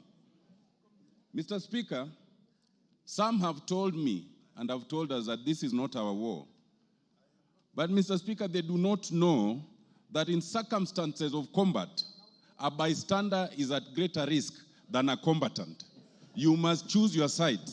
And I've chosen, Mr. Speaker, after listening to the display of jingoism by the Deputy President, after listening to the self-entitlement for 2.5 hours, after listening to the disdain of governance institutions, this Parliament and the courts, after listening to the DP threatening that Parliament and the courts should know that it's not easy to remove a Deputy President who had 7.2 million votes. Mr. Speaker, after treating Kenyans as fools by trying to mislead on the intent and purpose of his utterances, on the idea of government being a company, it was easy for me to make a decision to cast my lot with impeachment of the Deputy President. Mr. Speaker, there can be much to say on the reasons. It is easy, for example, Mr. Speaker, to talk about the confessions of the Deputy President regarding 600 million that his son under 30 years was able to acquire. And he says, without tabling any evidence, that it was acquired from a bank. But he admits, Mr. Speaker, more importantly, two things. One, that the property in issue was government property irregularly acquired without the usual procurement processes. He also admits, Mr. Speaker, that the son was able to be given, a moratorium of 1 year not to pay anything while enjoying the proceeds. And the DP thinks there's nothing wrong with that. It is for good reason that the anti-corruption laws in this country do not limit themselves to the individual. They go to the spouse and the children. It is for such reasons. Mr. Speaker, it is also interesting that the DP admits to abuse of office. How does it do that? The DP admits to abuse of office on the issue of KEMSA. It is important, and this bears repetition, that the evidence tabled by the Honorable Mutuse includes an affidavit by Dr. Mulwa. That affidavit at paragraph 5 is very instructive, and it says that the DP's phone calls was aimed at interfering and covering procurement irregularities. And that is on a direct affidavit. But more importantly, if you look at page 69, you will see the SMSs. And that SMS the son of the Deputy President, Dr. Ikinu Rigathi, has the courage to say that there is a document for His Excellency we are trying to collect, not for himself, not for any other company, for His Excellency. And the fact, Mr. Speaker, that the DP admits to these processes and sees nothing wrong with it is a very serious matter of integrity. But, Mr. Speaker, I'll not speak to all those two. I'll speak to a more fundamental fact. The blatant justification of discrimination and insightful utterances against Kenyans. That is where I want to focus, Mr. Speaker. Mr. Speaker, in this, the DP, and I've gone through the documents, there are various clips where the DP repeats this, that Kenya is a company and those who did not vote for Kenya Kwanza are not entitled to enjoy the proceeds from that company. What worries me, Mr. Speaker, is that with a straight face, the DP could appear on live television and justify these utterances. How does he justify it? He says that he is entitled to do that because there are some partisan political agreements or promises that were made. What does that mean? The DP elevates promises at a political party level above the National Cohesion and Integration Act, Section 13. He elevates those promises at a political party level above the Constitution of Kenya. There are 15 different articles that speaks against this. The fact that the DP can think that he can justify such utterances and elevate these agreements above the law and the Constitution is the clearest evidence that he must go because he has breached the Constitution. It is important to note that Article 145, 1A and C do not say that if you are respecting a political promise, then you can breach the Constitution. If that was to be the case, Article 24 would include that as a limitation. It does not include. If you want one reason, members, to impeach the Deputy President is because he has admitted to breaching the Constitution on account of a political promise. Mr. Speaker, Article 145, 1B is another interesting one, and it speaks to serious reasons to believe that the DP has breached the Constitution. You do not need the hard evidence. Members, remember, for conviction, that is for courts. We are not a court of law. Ours is to look at the evidence and see if there's a serious and reasons to believe. Those serious reasons speak to integrity. They speak to impropriety. And if you look at them and then find that there's some impropriety, then ground 7 will have been proved. Ground 7 talks of the issue of acquired property coming to 5.2 billion. What struck me, Mr. Speaker, is that the Deputy President took 1.5 hours to explain why he's not corrupt. Of the 2.5 hours, 90 minutes was to explain why he is not corrupt. The very fact that you take 90 minutes to explain you are not corrupt is prima facie evidence of corruption.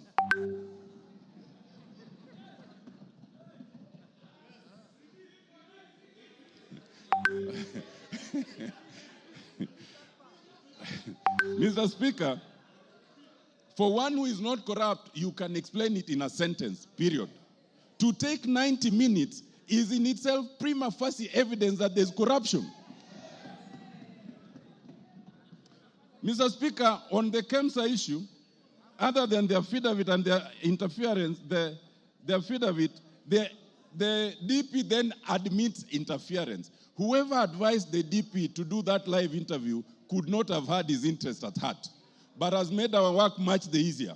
Because now there are self-incriminations, confessions, and admissions that we can work with. Mr. Speaker, it is clear from yesterday's presentation that the Deputy President can no longer deputize the President. The role of any deputy under the Constitution is to deputize. Mr. Speaker, I crave for just 2 more minutes.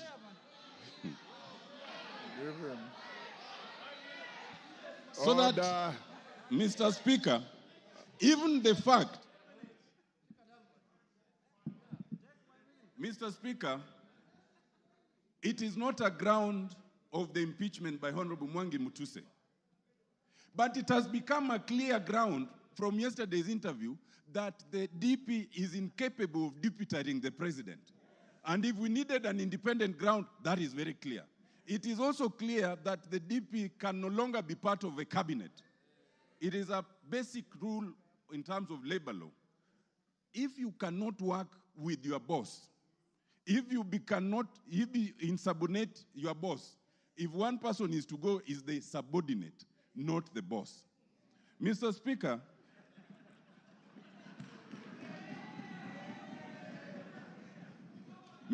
I want to just close by addressing one issue, and it bears address.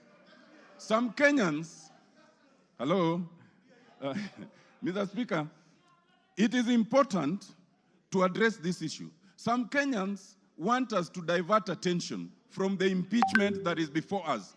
There's only one impeachment motion before us, and it's in respect of the deputy president. Now, some people have said, kufa makanga, kufa dereva. Now, let me explain to you. First of all, when you say kufa dereva, kufa makanga, you must remember that in that bus there are passengers. And those passengers can die if you are reckless. In this case, those passengers are Kenyans. We as parliament must navigate that issue so carefully that the passengers called Kenyans remain safe. Mr. Speaker, that is extremely important. Why? We are in a very unique position where we have a president and a deputy president, but we do not have an IBC. If anything happens right now, as we are going to, if we impeach the deputy president as we want to, as we need to, the position can be filled even without an IBC. But if there is no president and there is no deputy president, only the speaker can act for 60 days. Within those 60 days, there must be an election. We cannot currently have an election because we have no IBC. To have IBC commissioners, you need a president to nominate the board that will select them. Once the board is nominated and they propose a name, then the name must be forwarded again to us, and it's only the president who can nominate them. In other words, if you say kufa dereva, kufa makanga, you want absolute turmoil for all the Kenyans to die in that accident. That would be a very reckless act. Mr. Speaker, I am convinced, having looked at the deputy president, having listened to him, that the deputy president is not remorseful. He is not sorry for any utterances. He is not prepared to change. He is a man who must be saved from himself by impeachment. Thank you, Mr. Speaker. I support.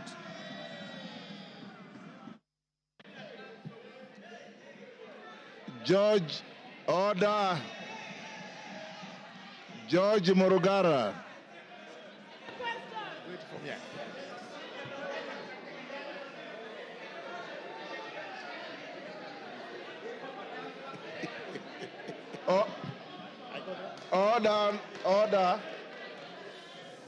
Order, honorable members, order.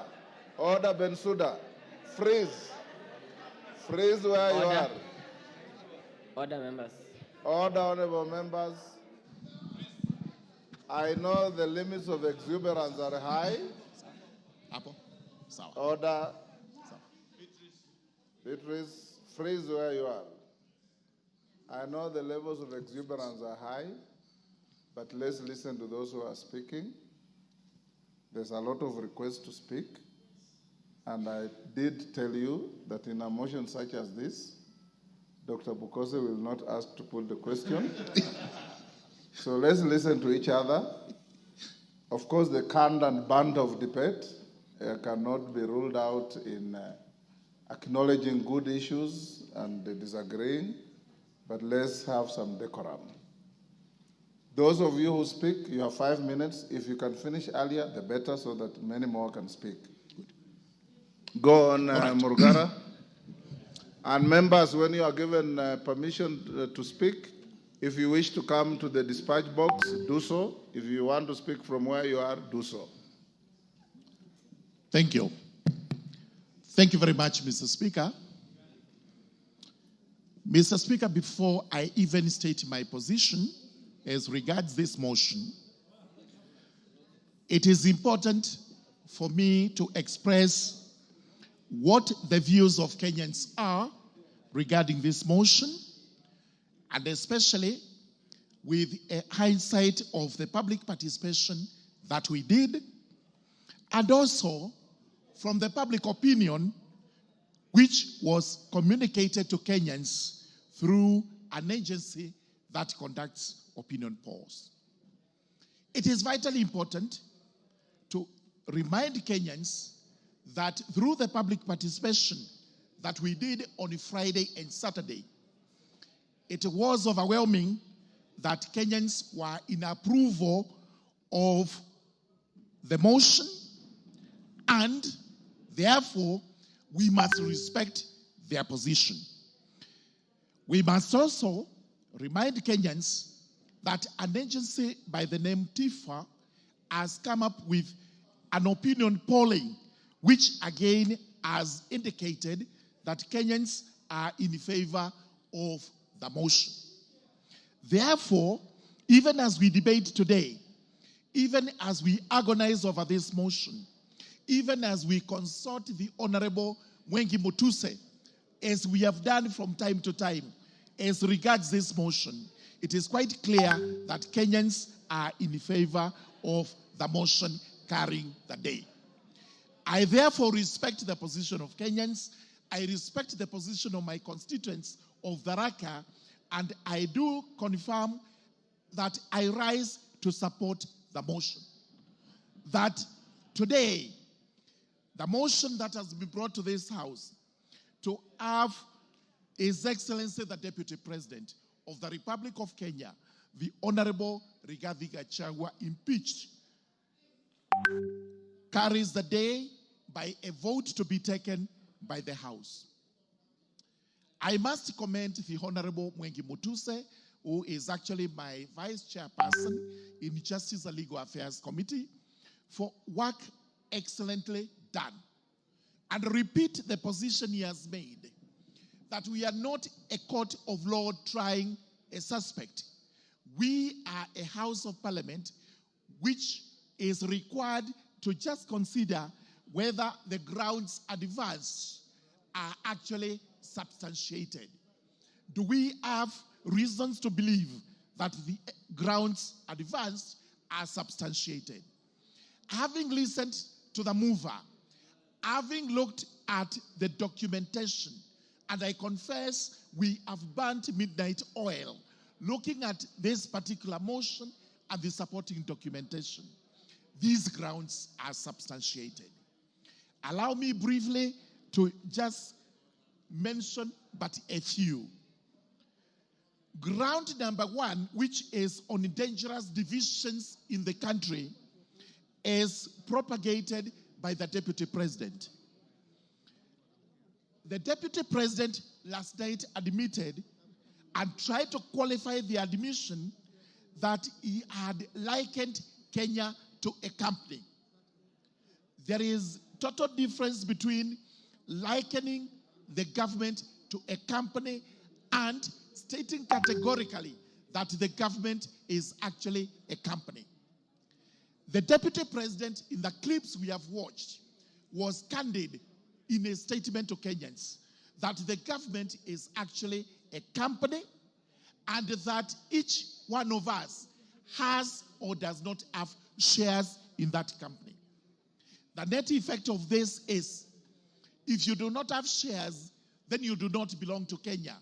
If you have shares, then you are more Kenyan than any other person who has lesser shares than you. This is the dangerous division which this House must frown against, and it must hold squarely against the Deputy President. The second admission he made, which is a very strong ground of this motion, is breach of collective responsibility. It has been clearly stated that the cabinet includes the Deputy President. The President is the the Deputy President is the principal assistant of the President. Having breached this doctrine of collective responsibility, and he clearly said he did so because he thought in his view, in his opinion, it was unconstitutional to have decided the way they decided. Clearly shows that the deputy president is not able to work with the government in which he is mandated to work with. To have actually failed to assist the president so that you speak contra to what the president says is itself subordination, as we have actually been told. The net effect is that even if the deputy president was actually to survive this impeachment motion, our question is, where would he work? He cannot work with the president because he made another admission that this motion actually has the nod of the president. We have not had any PG, we have had no meetings whatsoever regarding this motion, but he is convinced that the president has a hand in this motion. If that is the case and he survives, who will he work with? Who will be his boss? Number two, he says whatever they do in the cabinet tinkers on the unconstitutionality. If that is what his position is, that the cabinet as it sits today would actually make decisions, which decisions they would have to execute at one time or the other, which are unconstitutional, which cabinet will he work with?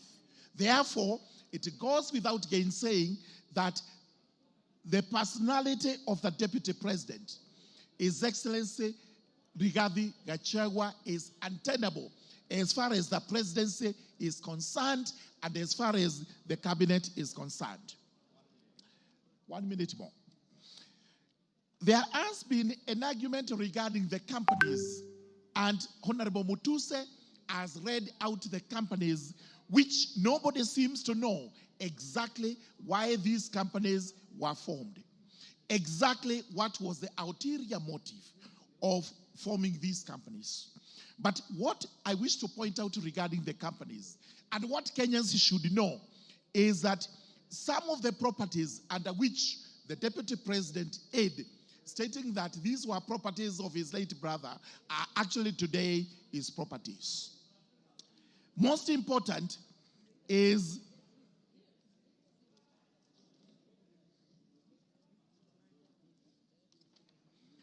a property known as Kuruwitu Home Resort. This property was actually sold to another company known as Kuruwitu Properties Limited for Kenya shillings 250,000. As such of these companies indicate that Kuruwitu Properties Limited is owned by Vipigo Beach Resort Limited and John Y. Madenge. We therefore have to ask ourselves, who is Vipigo Beach Resort Limited?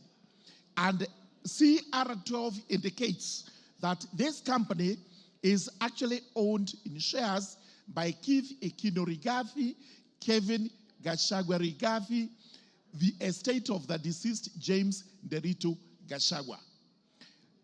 As we were told, these two persons named, Keith and Kevin, are not executors of the estate of the late Nderitu Gachagua. So if they actually own this company, which owns one of the properties of the deceased, purchased at Kenya shillings 250 million, then it goes without gainsaying that in fact, the deputy president has an explanation to give regarding this. Finally, we've been told about the press statement he made in Mombasa, and this is the evidence of insubordination. The country was on fire. The country was burning. The president actually finished or completed giving what measures he would take to restore the country. The deputy president went to Mombasa, where he gave a statement which in itself was inciting to Kenyans, casting aspersions on the government, casting aspersions on our agencies, and at the end of the day, we have also seen him casting aspersions on the judiciary, which is supposed to be an independent institution. What we are required to do as members of parliament is to prove only one ground. The rest of them, may fall or may succeed. But I can assure you, out of the 11 grounds, there is cogent evidence that the Deputy President has committed acts inconsistent with his office, acts which in themselves warrant this House to impeach him today as we go to the vote. As I conclude, I urge the House, let us look at the bigger picture, which is the bigger picture of Kenya as a country. What we are doing is not to try and appease one person. We are trying to do this so that the country is saved. And we have always asked the question, the second in command who does not work with the first in command and his team, of what use would that person be to the country? With those very many remarks, I do beg to support this motion. Thank you. Mishimbogo.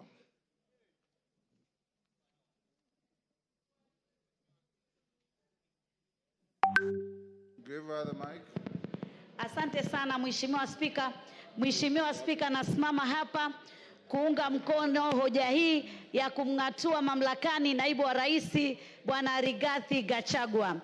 Na naunga mkono kwa sababu katiba yetu kifungu 159 imetupatia sababu mwafaka za kuweza kumng'atua naibu wa rais. Na sababu ya kwanza imezungumzia kukeuka katiba. Na nikiangalia Mheshimiwa Rigathi Gachagua amekeuka katiba, haswa nikiangalia kipengele cha 10 ambacho kinazungumzia maadili ya kitaifa. Maadili ya kitaifa ikiwemo umoja, ikiwemo demokrasia, ikiwemo usawa. Mara nyingi sana amezungumzia mambo ya kwamba nchi yetu ni kama kampuni na ni ya washikadau. Na amesema ya kwamba washikadau hawa ni wale ambao tu wamepiga kura katika serikali ya Kenya Kwanza. Hivyo basi kukiuka maadili katika kifungu cha 10, kwa sababu tunajua Wakenya wote wanalipa ushuru na Wakenya wote wana haki sawia, wale waliopiga kura kwa serikali na wale ambao pia walikuwa katika upande ule mwingine, kwa sababu ni demokrasia. Unaweza kuwa upande wa serikali na unaweza kuwa upande wa upinzani. Vile vile pia tunaona katika kifungu 147 kinasema ya kwamba yeye atakuwa ni msaidizi mkuu wa rais katika serikali, na msaidizi mkuu pia atakuwa ni naibu katika zile kazi ambazo rais anazifanya. Lakini je, vitendo vyake vimeonyesha mambo hayo? Vitendo vimeonyesha ya kwamba yeye si msaidizi. Kuna wakati ule wa Gen Z, wakati rais ametoa hotuba hapa Nairobi ya kutoa mwelekeo wa kitaifa na jambo lile, yeye alikuwa Mombasa akitoa hotuba ambayo ilikuwa inazungumza tofauti na ile hotuba ya rais. Na hapo pia akatia fitina katika taasisi zetu za kiserikali na kumlaumu Bwana Nurdin Haji. Kwa hivyo imeonyesha ya kwamba yeye ni kama anachukua nafasi ile ya rais, hachukui ile nafasi ya kwamba yeye ni msaidizi. Vile vile pia tumeona ya kwamba naibu wa rais amekiuka katiba na kuwa amezungumzia utovu wa nidhamu kwa hali ya juu. Ile Kiingereza tunasema gross misconduct. Kwa mfano, aliita mmoja wetu Mheshimiwa Jematia na kumuita malaya. Unapoita mwanamke yoyote malaya, umeita wamama wote wa Kenya malaya. Sisi si malaya, sisi ni kina mama na sisi ni viongozi. Hatuwezi tukakubali naibu wa rais kutuita malaya. Akarudi akasema hawa wamama wa Mount Kenya ambao wako pamoja na mimi, hawa ni wamama, wote ni wamama wa rais, hawa ni wamama wake. Alikuwa anamaanisha nini? Mheshimiwa Rigathi Gachagua, huna heshima kwa kina mama wa taifa hili la Kenya. Vile vile katika huo utovu wa nidhamu, tunaona sehemu ya Nyandarua alinunua shamba ambalo kina mama walikuwa wamelima mahindi, wamelima viazi, wamelima zile mushiri. Alimweka pale MCA na wakavuruga hiyo chakula yote. Angekuwa yeye ana hekima kama kiongozi, angeacha vikue, watu wavune, alafu achukue hilo shamba. Lakini ni kwamba hana nidhamu na wala hana kufikiria wa Kenya kama naibu wa rais, na wala hana ubinadamu. Vile vile pia sababu nyingine inakuwa ya kwamba ukikosa ufanisi, Kiingereza incompetence, Na mimi nataka niseme alikosa ufanisi kwa sababu alisema anapigana na pombe haramu na anapigana na madawa ya kulevya. Akaja kule Pwani, kazi aliyofanya kubwa ni kutukana viongozi, kusema anajua wanaouza mihadarati, atawataja, atawashika, aliwashika. Mihadarati iko ama hakuna? Na hii pombe haramu iko Mlima peke yake ama pia iko kule magharibi, iko kule sehemu ya Nyanza na iko hata hapa Nairobi? Tumuulize yeye mamilioni ambayo ameyatumia kwa hiyo kazi yametupatia natija gani? Yamefanya faida gani? Isipokuwa kunyakua ardhi, akiandika kwa jina la mke wake ati atatengeza sehemu za kuweza kunasua vijana kwa jambo hilo. Jambo jingine ni kashfa ya KEMSA. Imezungumziwa vizuri sana vile alivyowezesha watoto wake na makampuni yake na kuiba pesa zile katika kashfa hiyo. Hatuwezi kuwa na naibu wa rais ambaye juzi na jana alikuwa milioni 800, yani kama mali yake. Hivi karibuni ati ni bilioni 5.2. Kwa muda mchache tu pesa hizo umezipata wapi? Pia umedhulumu bibi wawili wa marehemu ndugu yako aliyekuwa gavana wa Nyeri. Utakuwaje upewe flati 10 na wao wapewe 5 na ni wawili na kuna na watoto? Jamani, ni sheria gani? Tunao sheria ile ya Kiingereza.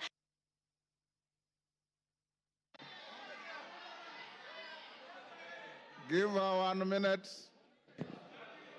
Tunajua hiyo sheria imezungumzia wakati mume amekufa, yani ni mabibi na watoto ndio wanaorithi. Sasa wewe itakuwaje uchukue huo urithi wote? Mpaka hoteli umechukua, ati uliandikiwa, ati ndugu yako alikupa. Jamani, wewe kama makamu wa rais muogope Mwenyezi Mungu na ujue ya kwamba hatuko hapa sisi katika ukabila. Tukiangalia act ile ya National Cohesion Integration Act inazungumzia yoyote atakayetumia maneno ya matusi, maneno ya kutishia ili kuweza kuleta bughudha katika makabila, yeye anatakikana ashtakiwe na amefanya makosa. Rwanda juzi na jana matamshi ya kikabila yaliwatia katika vita vikali vya kikabila.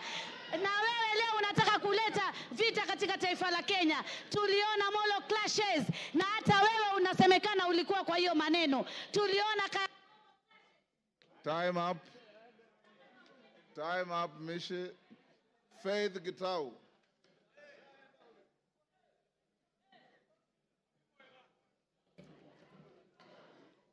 Thank you, Honorable Speaker, for according me this opportunity. And from the onset, I support this special motion.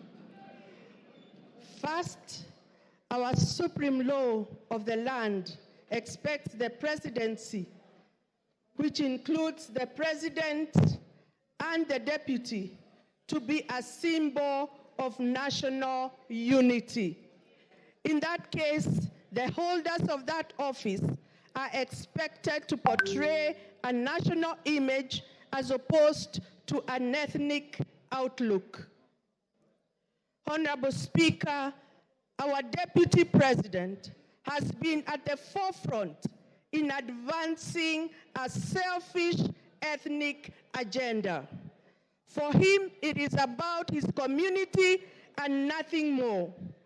After an election, Mr. Speaker, the government has to serve both those who voted for it and those who did not.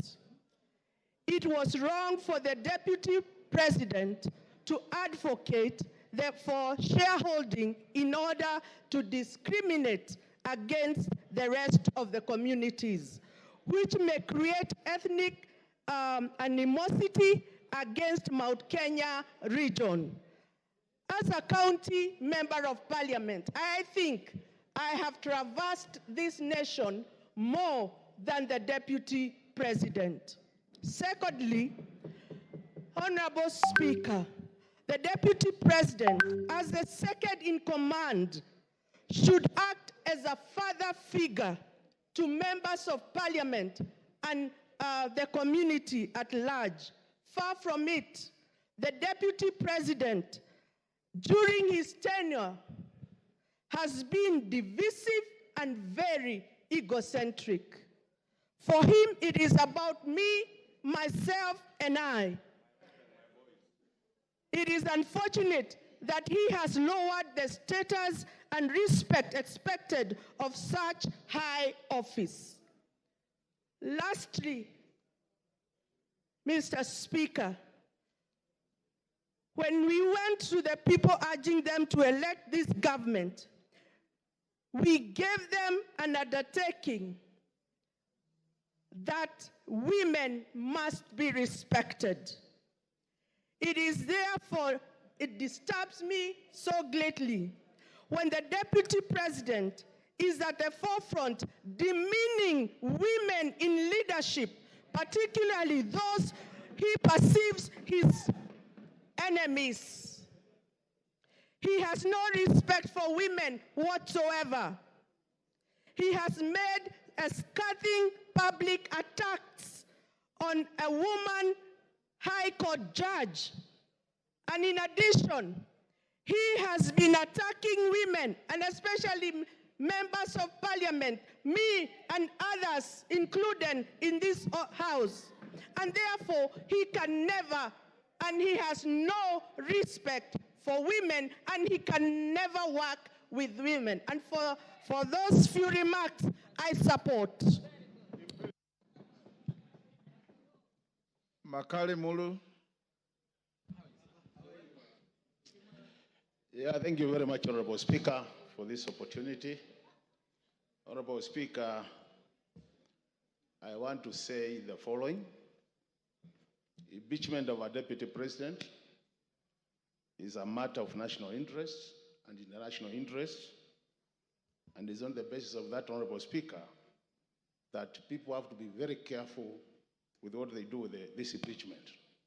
Honorable Speaker, I want to remind the House that we are only one of the many parts of the process. This National Assembly will be making their decision.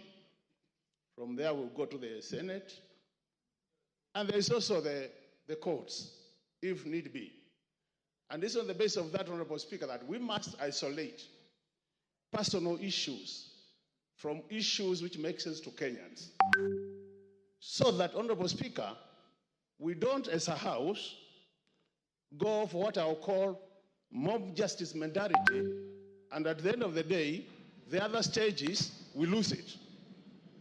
Honorable Speaker, in the past, this House has been thrown under the bus because of this kind of mentality, where we go, make decisions, and out there, when they go to the courts, a number of our acts of parliament have been declared unconstitutional, basically because as members, we come here and we start shouting and assuming that other people there are not watching. Honorable Speaker, what am I saying? I've listened to the grounds of this motion, this impeachment motion, and I've listened to my friend, Honorable Mutuse, making the presentation and trying to justify some of these grounds, Honorable Speaker. I want to pick a few of them and ask myself whether they meet the expectations in terms of saying that the DP should be impeached on those grounds. The first one, Honorable Speaker, is the issue of demolitions. In this country, Honorable Speaker, when you go to our constitution, it clearly says that Kenyans have a right. They have their own rights. And if the government has made a decision to carry out demolitions, looking at the hierarchy in terms of governance, the topmost person in terms of hierarchy is the president, is not the deputy president. So in a situation where a decision is made, and the deputy president says he doesn't support it, the question is, should you be harassing the deputy president or the president? Because the person who took the oath as the head of the executive is the president or the deputy president. So on the basis of those demolitions, Honorable Speaker, it is going to be very unfair to start saying it is the deputy president who is in supporting the president, because at the end of the day, whose decision did carry the day? That's the question. The second issue, Honorable Speaker, is the issue of shareholding. Honorable members, let's be very honest with ourselves. We are all politicians. We have been voted in. We represent constituencies. How many of you can say that you are not practicing what is being explained in this motion. How many? Let's be very honest with ourselves. Let's be very honest with ourselves that most of you, majority of you, are doing exactly what is being said in this motion. It's only that don't say it publicly. That's the truth of the matter, Honorable Speaker. Honorable Speaker. Yes, Makali Molo, there's a point of order. Yeah, I have no problem, Honorable Speaker. Yeah. I hope I'll be saving my time. Mr. Speaker, on a point of order, my name is Steve Mogaka from West Mogrango. Is the member on the floor in order to speak about what I practice? What does he know about what I practice?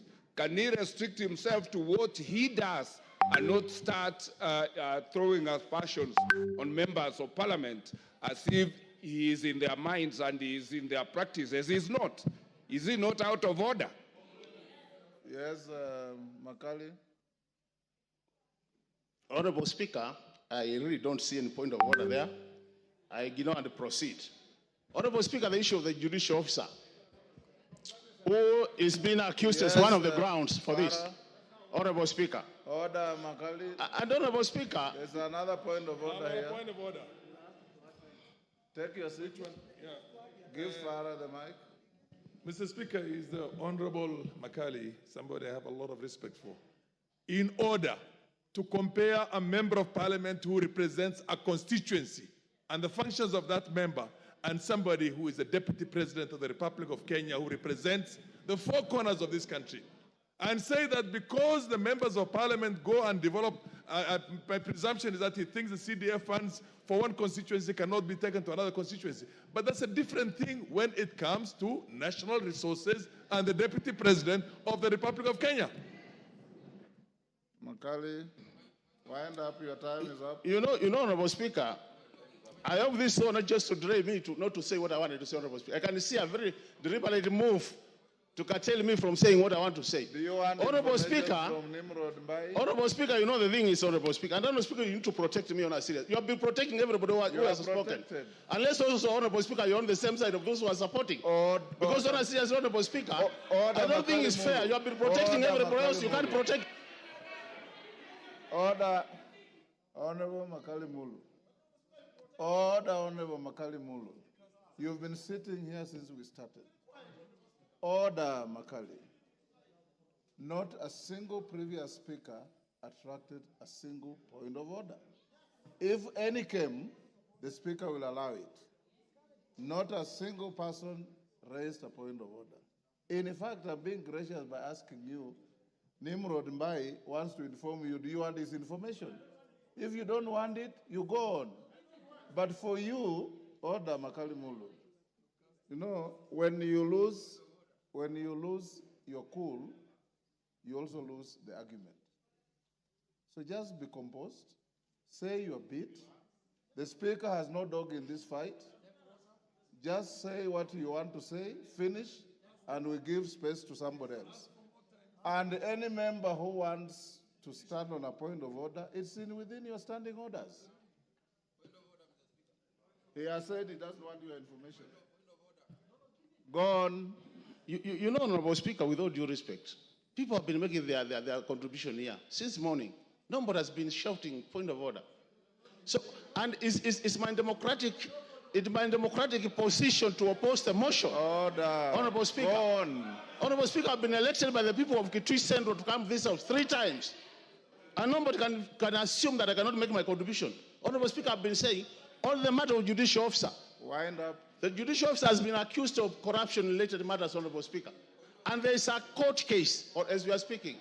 Are we running away from accountability as a country? When do we allow the courts to do their work up to the conclusion that as a house we want to make this as a ground for impeachment, Honorable Speaker? This is what we are saying. There is separation of power, Honorable Speaker, and we should respect that. The other thing, Honorable Speaker, the India of officers been called by the DP. Just called. How many of us here since morning have been called by the President? How many of us here since morning have been called by the Deputy President, pleading with us to either support or oppose? Can you be impeached on that note? On a serious note, we need to be. I'm saying, Honorable Speaker, from where we are seated as a house, You go for mob justice mentality, you lose it at the top there, you are trying to reduce the credibility of this House to the lowest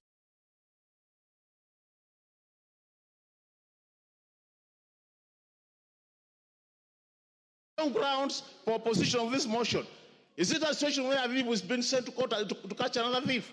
This is a situation. Honorable Speaker, this country has much more serious issues than what we are discussing. Mike Trice. Your time is up. Order.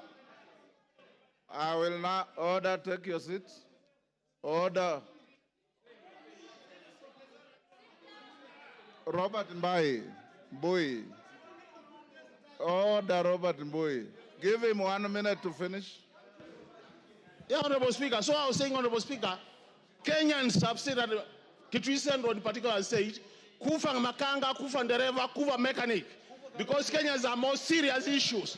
And when they die, we want a new renewal of this country, Honorable Speaker. This idea of mob justice, we are not going to allow in this country. Kenyans have more serious things. I oppose, Honorable Speaker. Millie Odhiambo to speak to the public participation report.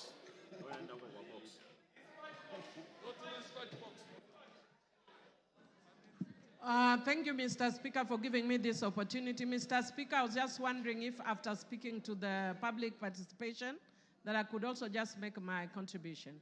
You have 15 minutes within which you have to speak to all those. Okay, thank you, Mr. Speaker. Mr. Speaker, I'll try. Mr. Speaker, earlier on in the morning, I had tabled before the House. I am, is it vertically challenged?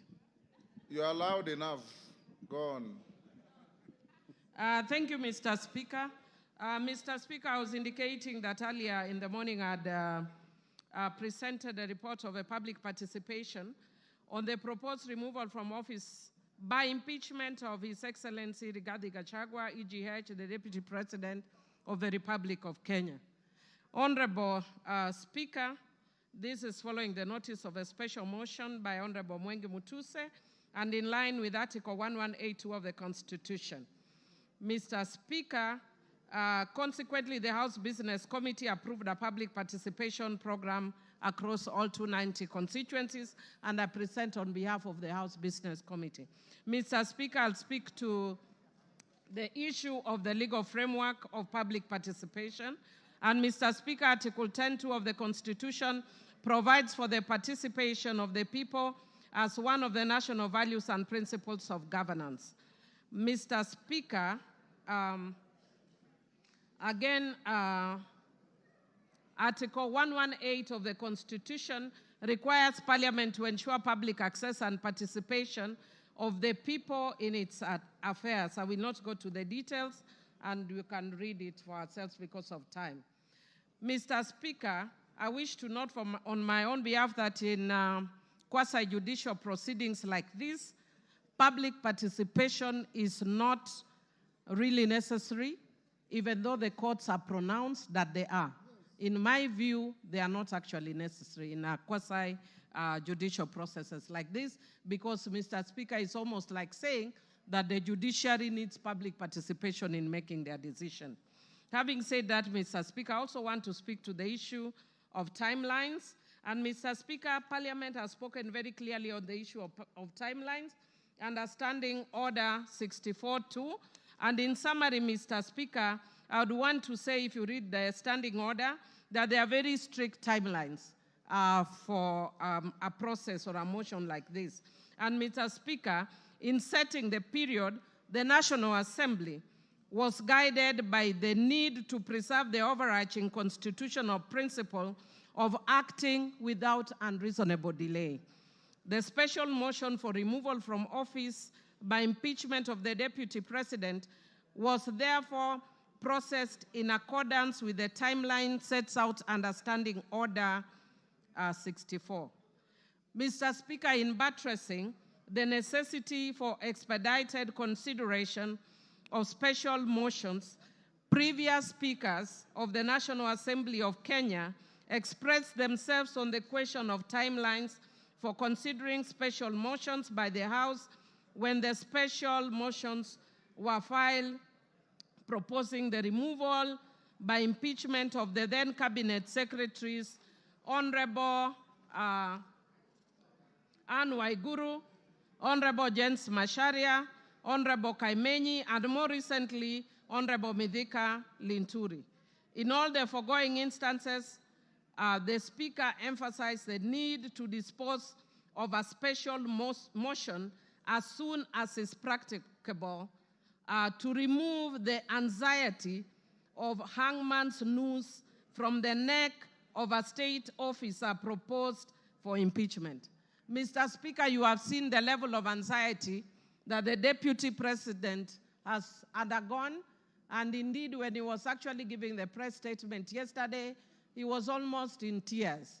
And that is why the House hastens the process so that the emotional turmoil is lessened having gone through this process, Mr. Speaker. Mr. Speaker, the Clerk of the National Assembly published advertisements on the 2nd, 3rd, and 4th of October and invited written submissions via hand delivery, post, or email until the 5th of October 2024.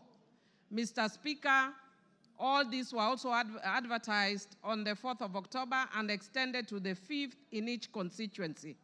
To assist in this exercise, a public view template was made available to the public in both English and Kiswahili to guide submissions. On the 3rd and 4th of October 2024, 40,000 copies of the public view templates were also circulated as newspaper pullouts. This template was designated to provide clarity and precision in responses, whether for or against the motion. Number 2, to supplement other means of public input. And 3, to ensure both qualitative and quantitative feedback was captured, which is actually as has been directed by the courts in the past. Mr. Speaker, I just want to indicate that many means were used, including radio, TVs, and other means to publicize this process, including Twitter, or formerly, currently X, or formerly Twitter, and Facebook pages. Mr. Speaker, the public was invited to submit views either in support or in opposition of the special motion or offer other views. Mr. Speaker, I wish to laud Kenyans for their growing consciousness on their civic rights and duties. Mr. Speaker, people participated in various ways, as was witnessed both on electronic and social media, Mr. Speaker. And Mr. Speaker, many Kenyans who are participated very expressively. Mr. Speaker, I think many of us saw people expressing their views in many ways, some of which I will explain later.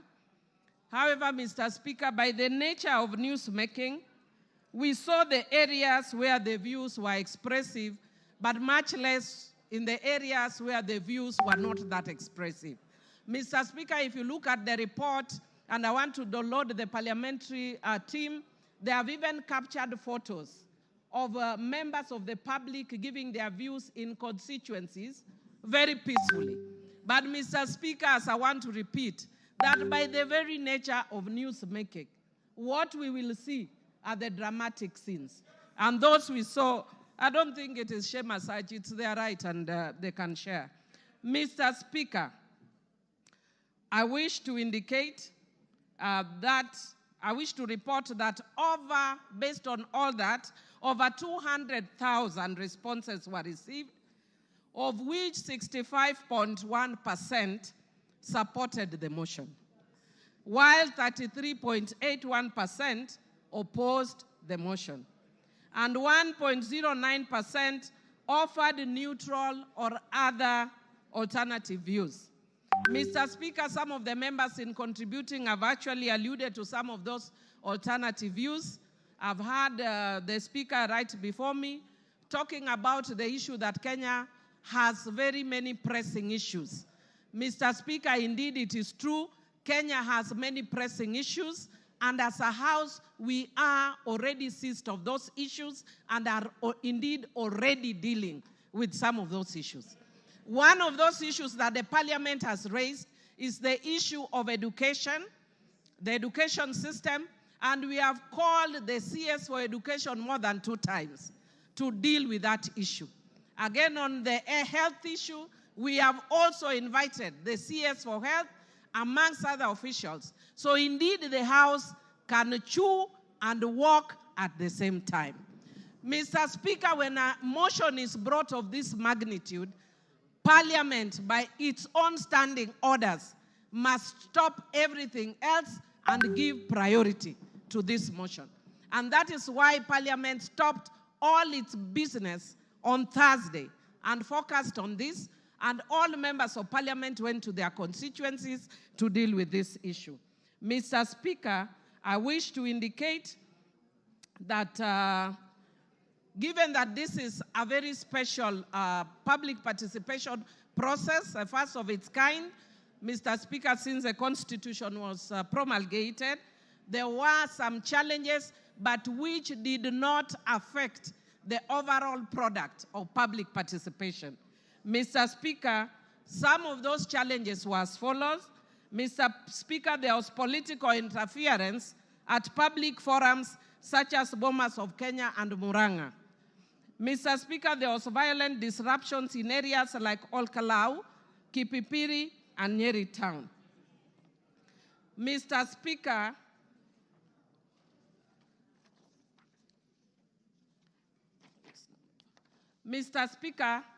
there was incomplete or unclear submission, including forms without identifying information or contradictory responses.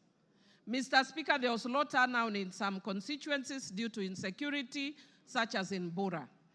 Mr. Speaker, public expectation for monetary compensation for participation was also experienced.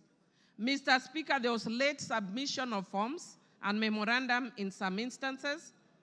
There were threats of violence towards officers and inappropriate language in some email submissions. And Mr. Speaker, there was pressure from some constituencies such as Olkalau and Kipipiri for officers to declare results prematurely. On the whole, Mr. Speaker, most places in the country went on uninterrupted. And the results that I just indicated to you, Mr. Speaker, are based on that. Mr. Speaker, because of time, and I would like other members to speak, I would want to invite members to look at the report that has been tabled by the House Business Committee. Mr. Speaker, I'll just speak very briefly on my own account. Mr. Speaker, I wish to indicate on my own account as a member of Suba North constituency that what we are going through post-2010 Constitution, I want to agree with the honorable member that has spoken and said that it's a very important process, because indeed it is. Mr. Speaker, it is a defining moment constitutionally and a first of its kind since 2010. It is both a legal and a political process. Mr. Speaker, the Supreme Court in the Sonko's case confirmed that impeachment is not just about civil liability or criminal culpability, but it's about accountability, political governance, as well as policy and political responsibility. Mr. Speaker, I'll speak very briefly to that in the end, but I want to speak to the issue of grounds. I'll be very brief, Mr. Speaker. Mr. Speaker, there are 3 grounds that have been given under Article 150 of the Constitution. Mr. Speaker, I want to speak to the issue, the 3rd ground, which is gross misconduct. Mr. Speaker, I have actually looked at the Constitution and there is no definition of gross misconduct. I have looked at our laws and there is no definition of gross misconduct. Mr. Speaker, Black's Law Dictionary defines gross misconduct as a dereliction of duty, unlawful or improper behavior. Mr. Speaker, on that account alone, virtually every ground that has been stipulated here would amount to gross misconduct. Mr. Speaker, speaking as a governance expert, perhaps it's one of the areas we may want to change in future in the Constitution. Because I was saddened when Nancy Baraza was removed from office for just touching somebody's nose only. Even pinching, yeah? Touching somebody's nose. So, Mr. Speaker, what I would like to say, Mr. Speaker, is based on these grounds, it is easy to impeach. Mr. Speaker, if you just had me 1 minute, please. Mr. Speaker. Okay, you have 1.5. Thank you, Mr. Speaker. Mr. Speaker, I would just want to say that I've been by nature, I know I'm a very tough person, but by very nature, I'm also very empathetic. And I've been sympathizing a lot with the Deputy Speaker, especially, Deputy President, sorry, especially when he prays, because I'm also a prayerful person. But Mr. Speaker, I would want the Deputy Speaker to learn from this. Deputy President. Sorry, Deputy President. Sorry, I don't know why I keep going to Honorable Gladys. Mr. Speaker, in my book, which I've just released, Rego Beregt, Principle 9, the power of words, taming the tongue. Mr. Speaker, if the Deputy President had been quiet, he would have carried many people in this house. But he did not tame the tongue. And every time he spoke, he's just showing further and further division of the country. And I feel sad as a country that many people, even my friends, because I have many friends in central Kenya, who are calling me, are not calling me from a governance perspective. They are telling me, please save us Mount Kenya. Mr. Speaker, when will we ever reach a point as a country when we look at governance issues and not ethnic parochial issues that have divided the country for a long time, Mr. Speaker? Mr. Speaker, I do empathize with the Deputy President, and I wish the hand he extended to the President, he had done it much earlier. Mr. Speaker, I hope he learns from the experience of Coriolanus of ancient Rome, who had won many battles, and his fame preceded him. But when he got in politics, his mouth brought him down. Mr. Speaker, I support. Gladys Sholei, not information. There's nobody on the floor. Speak. You wanted to speak. Okay, but just allow me to correct one issue that has been raised twice on the issue of Nancy Baraza. Nancy Baraza was alleged to have pinched the nose of someone. It was never confirmed. The CCTV footage did not reveal it, and she was found with no guilt on that point.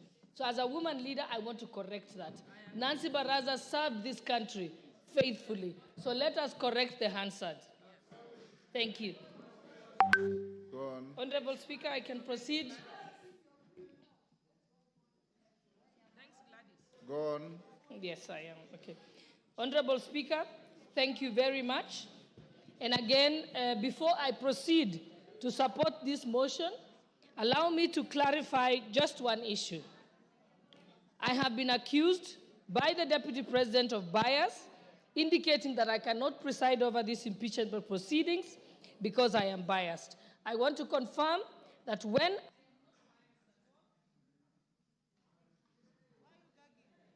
thank you.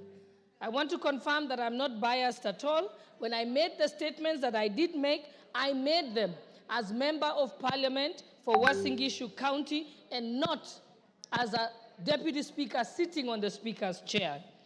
You can only accuse me of bias if I make those statements from the Speaker's chair. I am first a Member of Parliament before I am Deputy Speaker. If the law contemplated a situation where I am gagged as Deputy Speaker, I would have been expected then by that law to resign like the substantive Speaker does in that case. And therefore now I want to proceed to go on to support the motion, speaking as an ordinary member of Uasin Gishu County and not as Deputy Speaker. I have a few points to point out. The Deputy President has been engaged in various conducts that meet the threshold for impeachment. One, on numerous occasions, he has insisted that Kenya is a company of shares, and this is contrary to the Constitution, Article 10, and also our national values. I also want to bring attention of the House that he has contravened his oath of allegiance. When he took his oath of allegiance, he says, in full realization of the high calling, I assume as Deputy President of the Republic of Kenya, I swear and affirm that I will be faithful and bear true allegiance to the Republic of Kenya. The oath of allegiance does not mention Murima, it does not mention Mount Kenya. He bears allegiance to the Republic of Kenya, not to his wife and not to his sons. So he has gone against his oath of allegiance. I also want to go on to refer to the press conference that the Deputy President held in Mombasa on the 25th of June, 2024. In that particular press statement, he distanced himself from the Finance Bill 2024. As a member of cabinet, in his position as Deputy President, he is collectively responsible for all the decisions that are made in cabinet, and therefore, in distancing himself, he violated Article 153 of the Constitution. The Finance Bill, as we know, is the overarching legislative document that underpins the revenue-raising measures for the executive in order to achieve its programs. If the Deputy President did not agree with the decision of Cabinet on the Finance Bill, he ought to have held his peace and his tongue or resigned as a member of the Cabinet. There is no two ways about it. And furthermore, by the mere fact of holding a presser at a time when the country was in crisis, when the President has addressed the nation, he went on to have his own one-man show of a presser. That is the greatest definition of gross misconduct. It is pure insubordination. No one can do that. It is unthinkable for a principal assistant to contradict the principal. If you want to contradict the principal, you resign your position and go and contradict them from outside. Thirdly, the Deputy President also distanced himself from the activities of the Nairobi Rivers Commission and claims that the activities were undertaken contrary to the law. The work of the commission was again endorsed by Cabinet. The government followed laid down laws regarding eviction and resettlement of members of the public. The Deputy President knows that this has been a crisis in this country and in contravention of the laws by having people living by the riparian zone. And in this year, people had actually died. And in order to prevent further deaths in future, Cabinet, in its wisdom, decided to relocate the members of the public. And again, he again failed to take collective responsibility with Cabinet, did not resign, but went on to countermand the decisions that had been made in Cabinet. Furthermore, he has taken an oath of secrecy and therefore cannot publicly divulge what was decided in Cabinet. Again, there he has contravened the law. 4, during the press conference in Mombasa on the 25th of June 2024, the Deputy President accused the Director General of NIS of providing faulty intelligence and firing some senior officers. As a state officer, and most importantly, as a member of the National Security Council, under Article 240, the members of the National Security Council, at Clause 2B, the Deputy President is a member. He then cannot discuss intelligence briefs that come to his knowledge during the proceedings of the National Security Council. Again, with that, he has gone against the Official Secrets Act and his oath of secrecy. And even if he had any reservations, he has opportunity as a member of the National Security Council to raise it at the Security Council proceedings and even to raise it to the president in person, but not to come as if he's an ordinary citizen who is in the opposition and then speak about it in public. That is wrong. In fact, it is juvenile. It reveals him as a person who is unhinged and cannot control their tongue. 5, during the rally in Githurai, Nairobi, which was presided over by the Deputy President, with some members of Parliament present, he was involved in leading chants that said, Ruto must go. Ruto is a one-term president.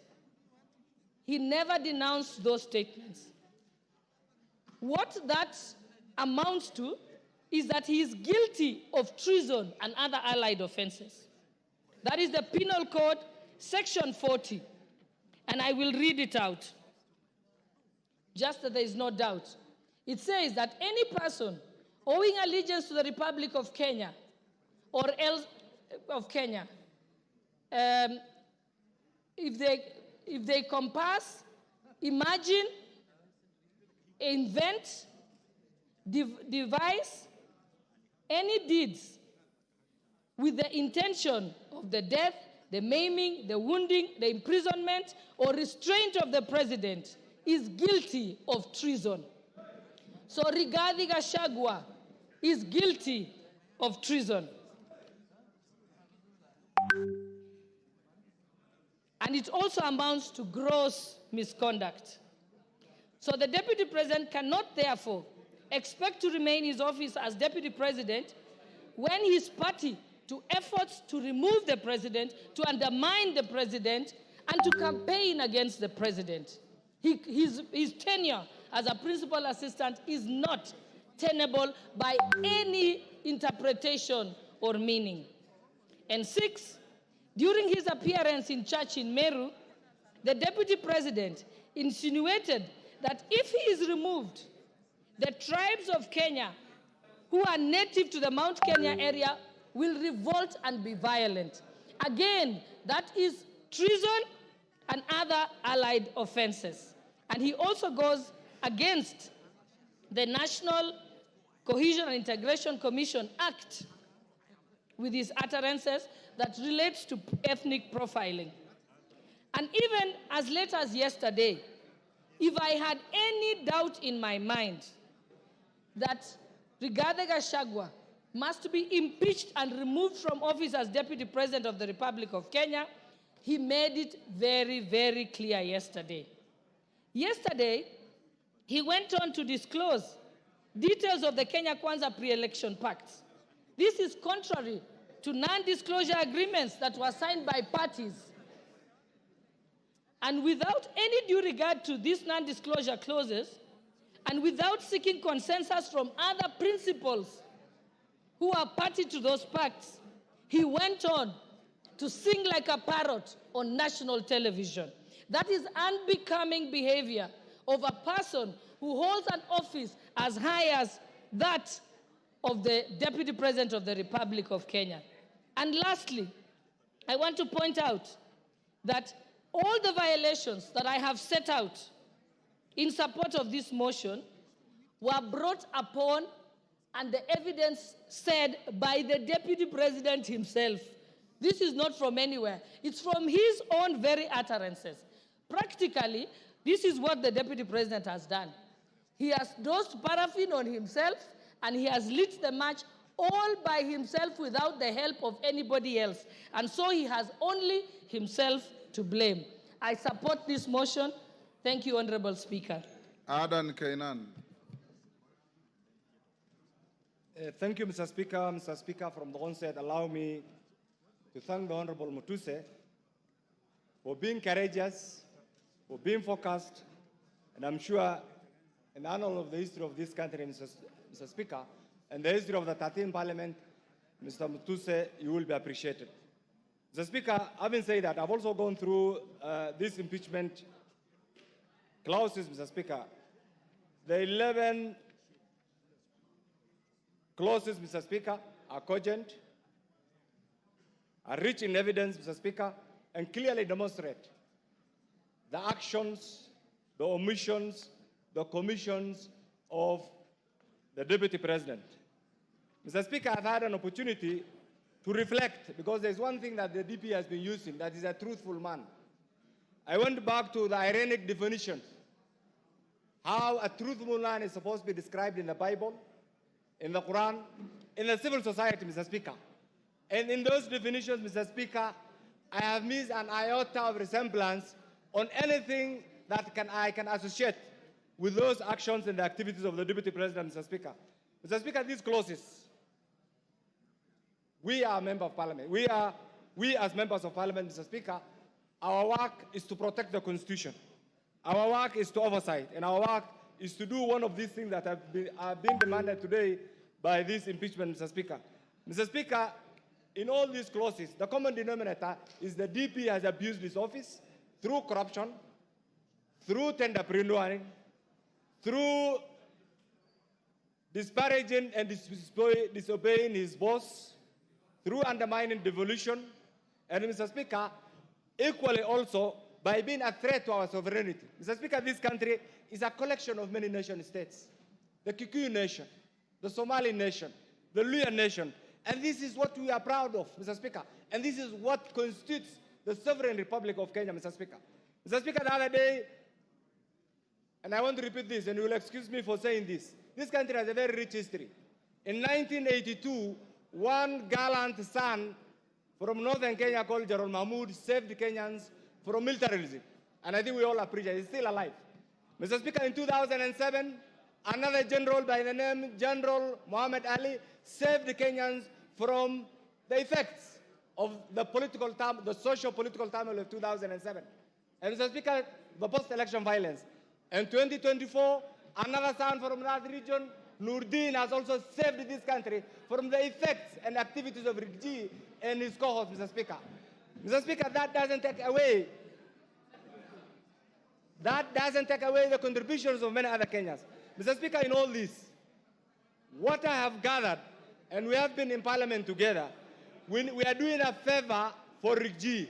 We are doing a favor for the executive, members of the executive. We must save Rigji from the members of the executive, the other members, because he's a threat to their continued performance of their job, Mr. Speaker. We must also save Rigji from the members of the judiciary because he keeps on attacking them, Mr. Speaker. We must also save Rigji from the members of the legislature because he attacks them, Mr. Speaker. We must also save Rigji from the 47 tribes, Mr. Speaker, because he keeps on attacking them.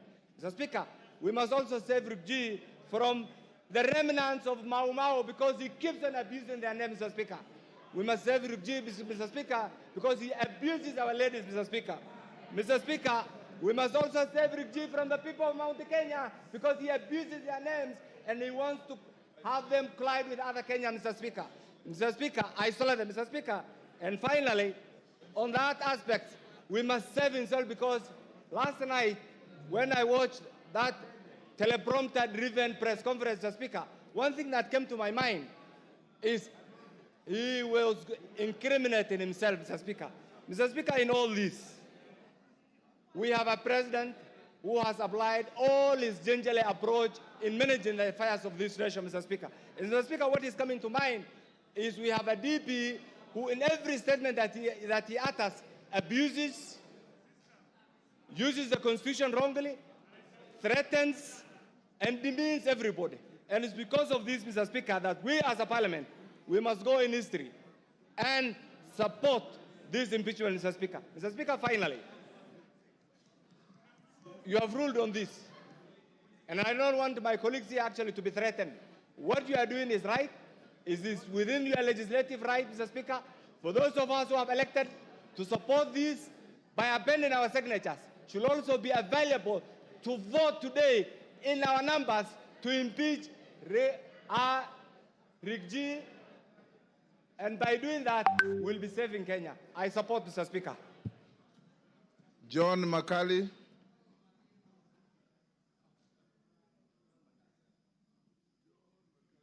John Makali. Give me the mic. For the opportunity you've granted me to also weigh in on this motion. Honorable Speaker, we are facing a constitutional moment where our constitution is being tested. At the outset, let me state that I have nothing as against the Deputy President or where he comes from. But Honorable Speaker, the Deputy President is not an ordinary person. The Deputy President is actually the second in command in our nation. Before he assumes office, Article 74 of the Constitution requires him to take an oath of office. And Honorable Speaker, I've looked at the oath of office of the Deputy President. It requires him to be faithful to the Republic, to give counsel and advice to the President without fear or favor. Equally, the Deputy President is a ranking state officer, and Article 74 of the Constitution requires, Article 75 of the Constitution requires that in the conduct of a state officer, he needs to bring honor and dignity to this office he holds. Honorable Speaker, looking at the grounds that have been availed, I want to state here categorically, Honorable Speaker, that the Deputy President has violated the Constitution and his oath of office. Why do I say that, Honorable Speaker? One, the Constitution of Kenya, which the people of Kenya gave to themselves, requires that Kenya is a unitary state, regardless of the regions it has. Equally, Article 10 of the Constitution puts national unity, patriotism, as a key component of our national values in the discharge of our duties. Several other times, and I want to speak to this very clearly, Honorable Speaker, when the Deputy President, the truthful man he says he is, attended a church service in Bungoma, and we actually requested that we had several other problems which needed to be handled, specifically blocked road programs, employment opportunities. The Deputy President, the truthful man that he is, told us on our faces that according to the votes which we got, whatever we had gotten was enough and we had no duty to keep on asking for more projects. That is the Deputy President who is supposed to be the principal assistant to the President and who is supposed to portray national unity. Equally, Honorable Speaker, the Deputy President yesterday clearly said that the government that we have now, the Kenya Kwanza government, is a government of shareholders. Because he said the government was formed because of shareholding agreements. Once you become a Deputy President, you are the face of national unity. He cannot really keep invoking the promises which were made, the agreements which were made prior to the government being formed. What will happen to those other countries, other areas which are not part and parcel of those particular agreements that were alleged to have been made? Equally, Honorable Speaker, the Deputy President has committed an offense, or is reasonably expected to have committed an offense. When he was asked in his visits which he makes throughout the country, he stated that he visited Keyo Marakwet, he visited other parts of the country, and he has been given animals. And those animals, he has kept them at his home, and he now has a herd. Article 76 of the Constitution clearly indicates that when you receive a gift or a donation, you are supposed to donate it back to the Republic. You don't keep it up as your reward at home. So looking at this, Honorable Speaker, the Deputy President of the Republic of Kenya has committed a corruption offense for which he needs to go home. Honorable Speaker, the Deputy President of the Republic of Kenya is supposed to be above board. He is supposed to be the number 2 citizen who needs to preach national unity. He is supposed to be the president in waiting. He is supposed to be actually the president in waiting, so that if anything happens, he is supposed to take over the reins of the country. Honorable Speaker, if we look at the utterances that have been made by the Deputy President, let us look at the KEMSA case. I've looked at the affidavit of Dr. Andrew. It is very, very clear that the Deputy President was actually conflicted in the KEMSA supply case, And Article 75 of the Constitution requires all state officers to avoid situations where they are in conflict of interest. And in leading this, the Deputy President should be at the forefront of avoiding situations where he falls in a situation where there's a conflict of interest. Taking into account all these 11 grounds that have been made, I have no doubt on my mind, Honorable Speaker, that for his arrogance, that for his breach of the Constitution, that for his defiance, that for his statements, that for his conduct, he is not a truthful man as he pretends to be, and we cannot have such a person as the Deputy President of the Republic of Kenya. It is high time, Honorable Speaker, that we now seize the dragon of tribalism, we now seize the dragon of ethnicity, we now seize the dragon of regionalism and slay it and get our nation moving forward. Honorable Speaker, I rise to support this particular motion and say the Deputy President of the Republic of Kenya must go and we have to start up a fresh page. I support, Honorable Speaker. Julius Ole Sunguli.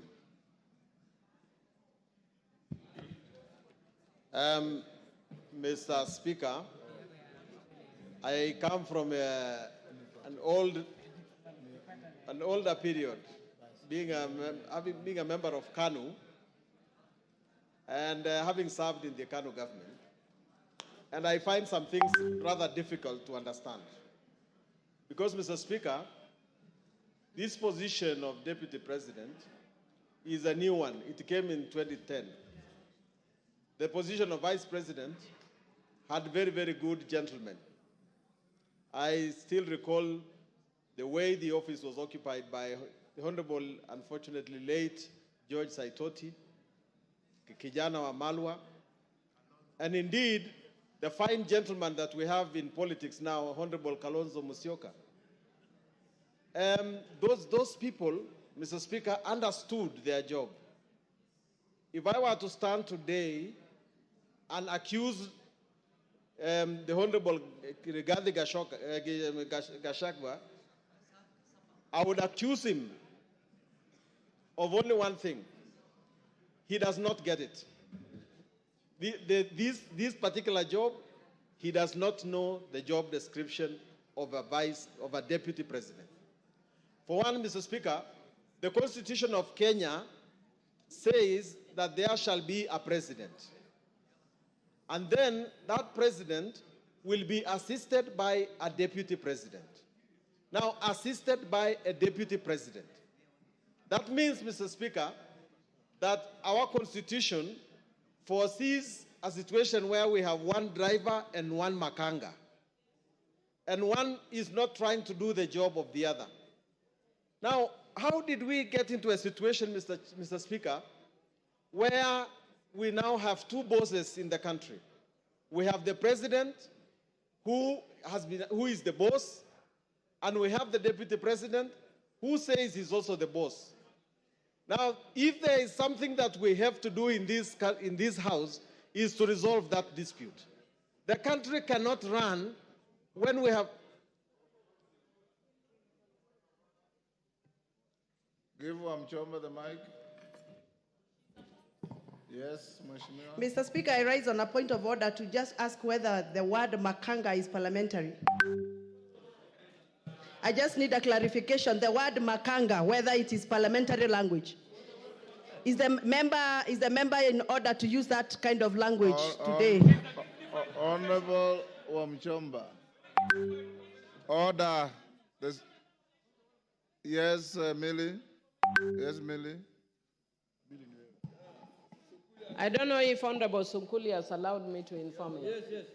Yes, Mr. Speaker, I just wanted to inform Honorable Sunkuli that you can use those words so long as you put in inverted commas, because you are reporting.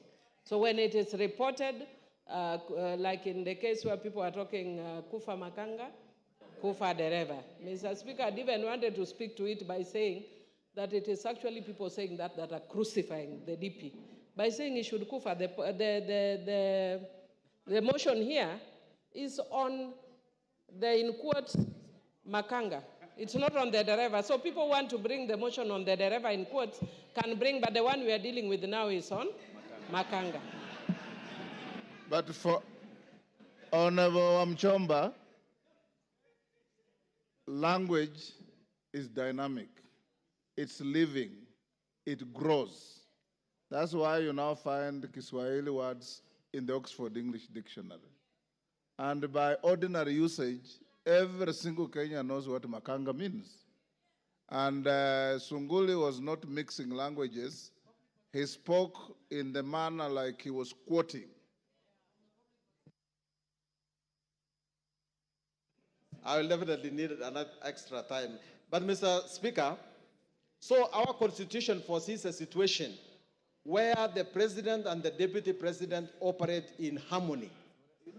Now, Mr. Speaker, if your principal job is to assist the president, and your marriage with the president is now irretrievably broken down, the only purpose of this house is to say that there is actually no more marriage, and that the deputy president can no longer perform his duties as a deputy president. And so, if that happens to be the situation, then what remains? I remember the late President Moi telling us that the problem with Africans is that they don't resign until they are kicked out. In this particular situation, because the marriage is irretrievably broken down, it ought to be the case that the deputy president ought to say, as a gentleman, that this thing is not working, I'm going to leave it. He has said that this is like a company. And in a company, people exist in order to have a common good. And the mixture of strategy and vision and deep understanding of their core business is what will bring fruits to this job. Mr. Speaker, I believe myself that there are two mistakes that have been made here that need to be looked into by this House. One is that the Deputy President ought to believe in the Republic of Kenya. Because if I look at the number of times, if I Google the number of times the Deputy President has pronounced the word Mount Kenya, and the number of times he has pronounced the name Kenya, the number of times he has said Mount Kenya are more than the times he has said Kenya. A person who takes the oath to be the Deputy President of Kenya must be a person who pronounces the words Kenya more than the one person who pronounces the words of his region. Patriotism. And secondly, the person must actually believe in his boss and must...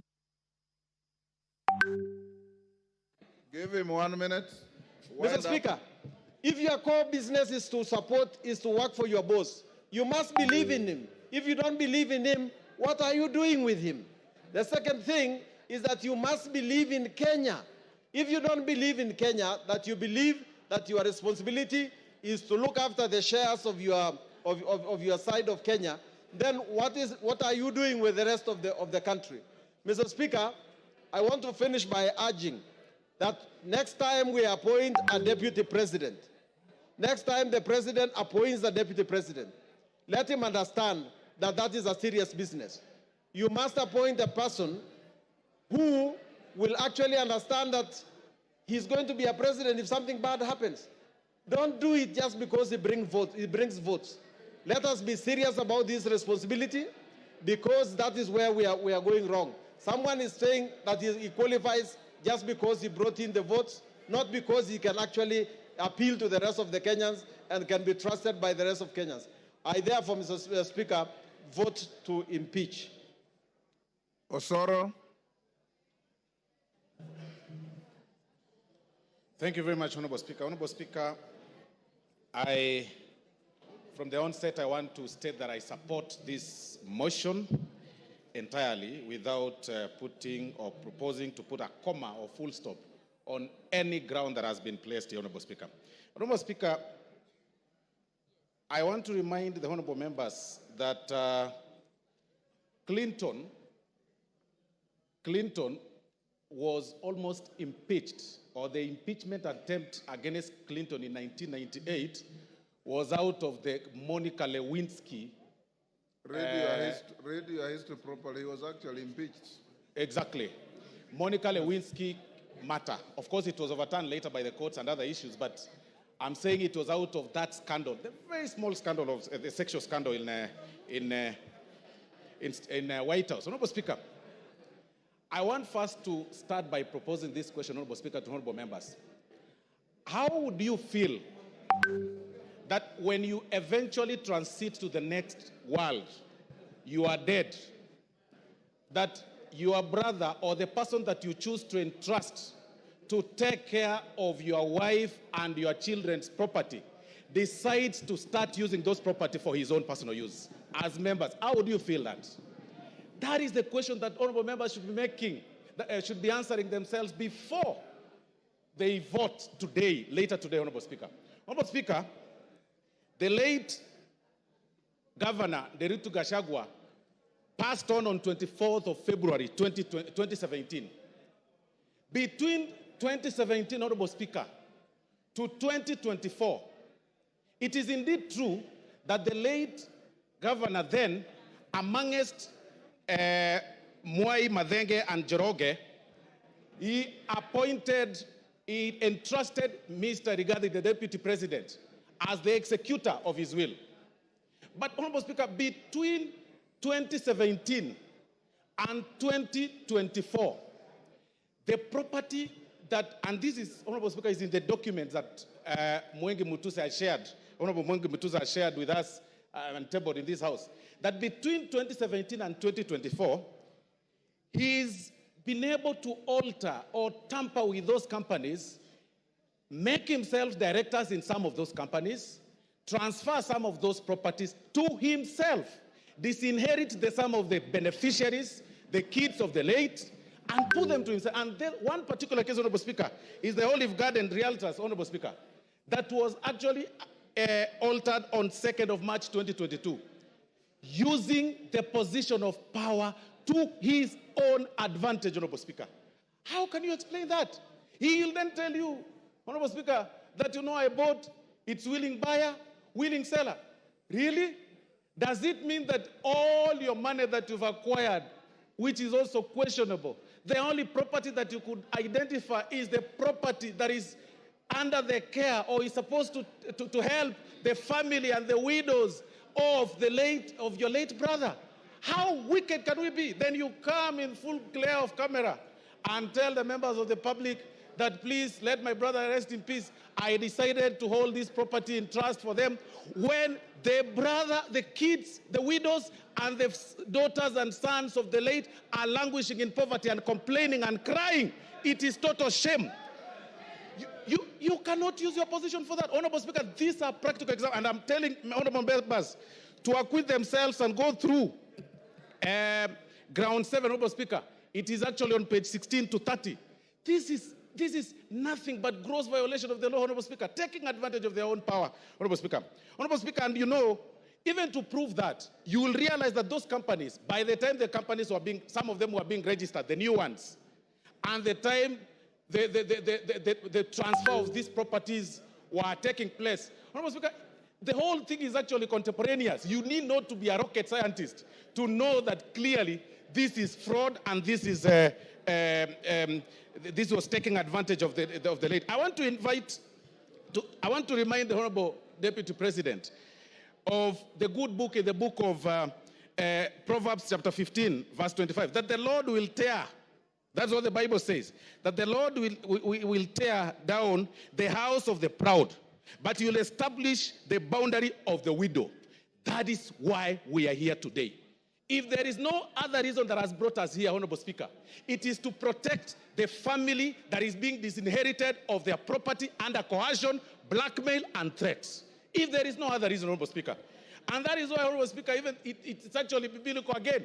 In the good book, Honorable Speaker, of the book of Exodus 22:22, that do not take advantage of the widow.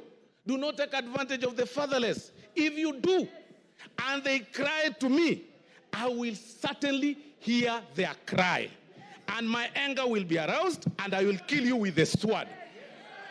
Today, we are using the sword, today here, to protect, and it is biblical, it is religious. Today we are using the sword to impeach you, just to protect the children that are suffering, that you threatened, that you blackmailed, that you told that if you dare speak or utter a word, I am the Deputy President of Kenya, elected by 7.2 million people. I will finish you.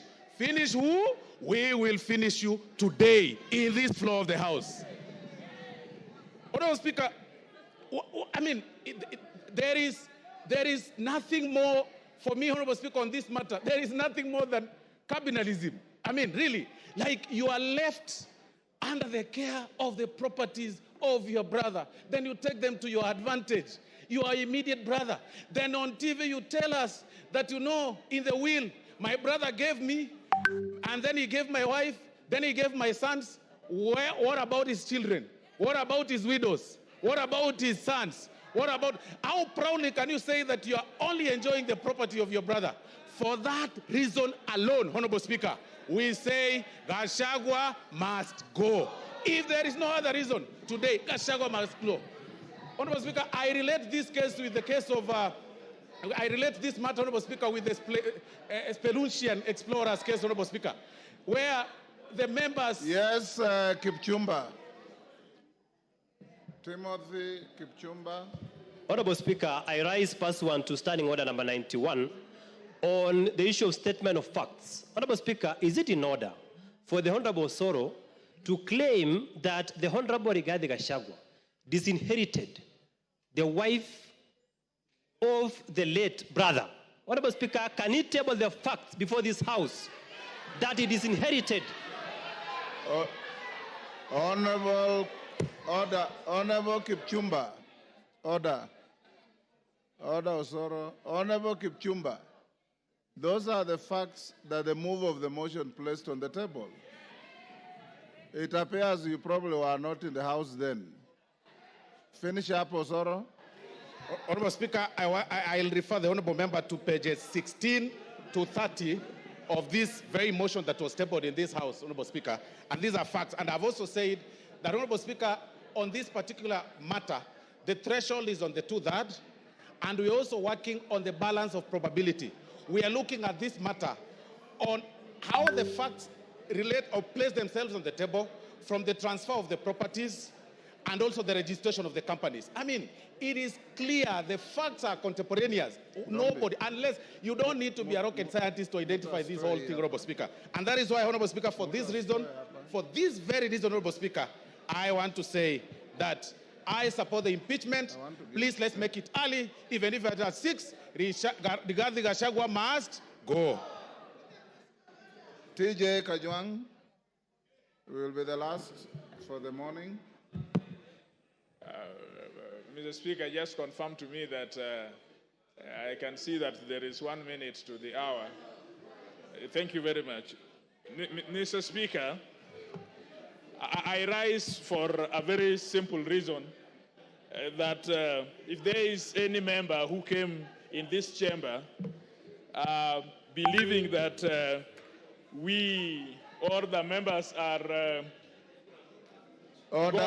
going to impeach the deputy president without reason, they can listen to us and we can give them the reasons why we stand noonday to make this presentation. First of all,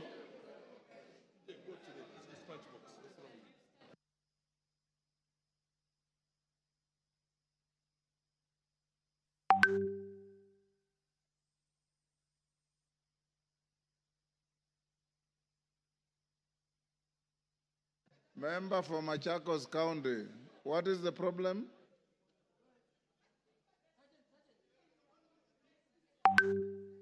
What about the descending voices, Shuan? The speaker has no way of knowing who is descending. Yes. Go on, Kajwang. Yes.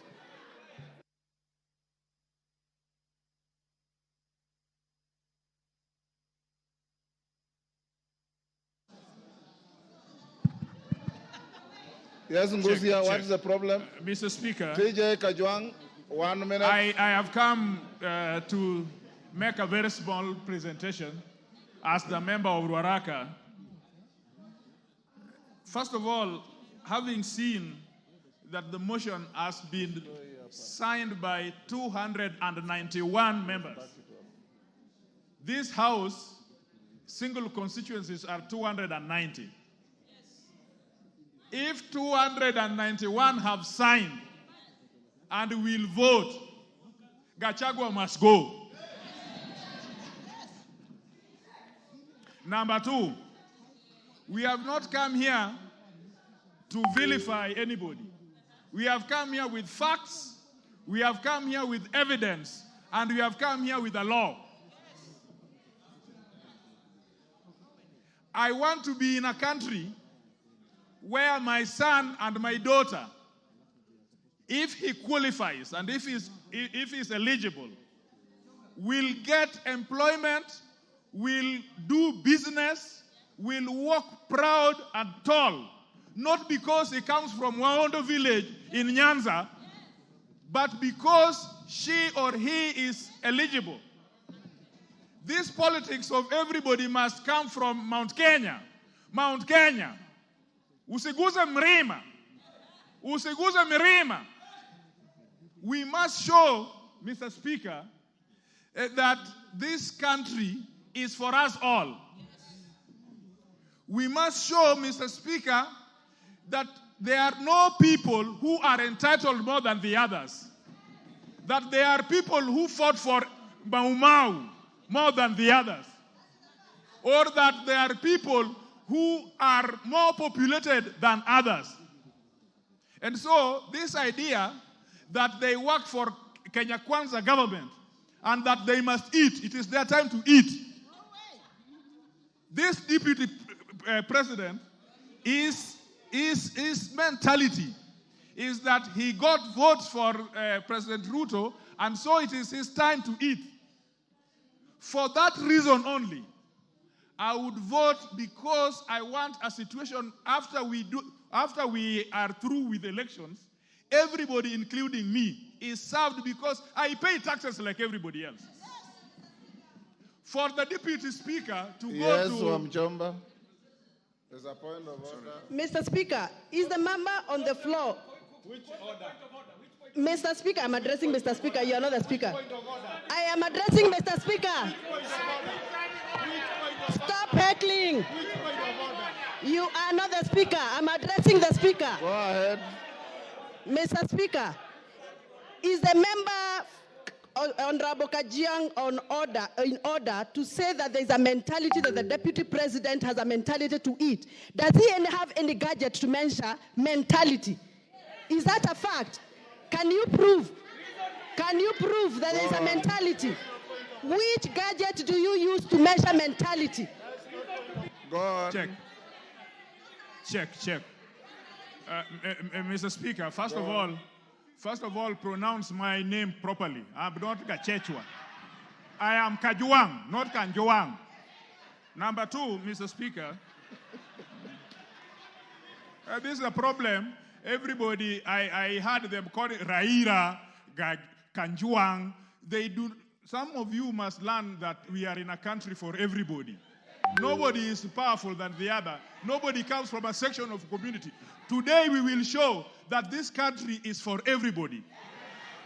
Mr. Speaker, there must be hygiene in leadership. There must be hygiene. You cannot trade with government, and you are the deputy speaker. Deputy president, sorry. You cannot trade with government, and then you are the deputy president. You cannot trade with government, and you are a state officer. Even you who are sitting here, stop trading with government, so that you only have one work, which is an elected member of this house. So evidence has been laid before us, and we are clear on page 16 of this evidence that him and his family, first of all, he thinks that his family, it is all right if his family trades with the government. He has not read the Leadership and Integrity Act. You yourself, your wife, your mother, your son, your daughter, must not trade with government so that we allow enterprises to grow out there. Mr. Speaker, only on that basis, I think that there is a situation here which we must save. The third one, Mr. Speaker, he is principal assistant to the president. If we don't deal with this thing today, all vice presidents or deputy presidents will think that the president is age mate. There must be a distinction between a president and a deputy president. This one, at least the president has allowed him to chair the cabinet. At least the president has allowed him to be the chairman of IBEC. Now, well, the law has allowed him to be the chairman of IBEC. What would happen if, as the chairman of IBEC, he is only giving budget allocations to people from Mrima? What would happen if he is the chairman of IBEC only giving budget allocations to people of his family? Mr. Speaker, the last thing I want to say, this presidency as it is so dysfunctional that even if we left it today, there would be a problem in presidency in such a manner that would undermine national integrity and national security. I don't need the information. I just have 1 minute to go. Thank you. Finish up. Yes, Finish up. Yes, Mr. Chairman. Mr. Speaker, we are not going to impeach him because of what that speaker had talked about, that we are lynching or that it's a mob. We have carefully considered, and the law is that we are not talking about civil liability or culpability. We are talking about accountability. We are talking about political governance and political responsibility. And so all those things that he has said out there, he must take responsibility for. And we are politicians. We are not a court of law. He will be tried in Senate. Ours is just to initiate this process. And the Senate will ask very pertinent question. He is saying that all these things he got from his brother and so on. They will investigate and find out, did he pay tax for them? When he filed his report and said that he's worth so much, did he say that he also got something from his brother? Now, no, it is not here. You don't know. This thing is asked in the Senate. It is the Senate that is the trial chairman and the investigating. So the Senate will also ask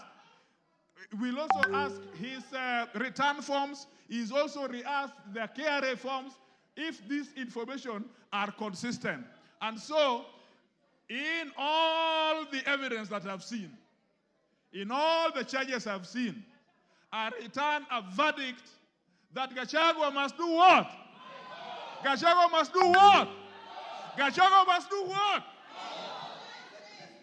Order, members, will you be upstanding?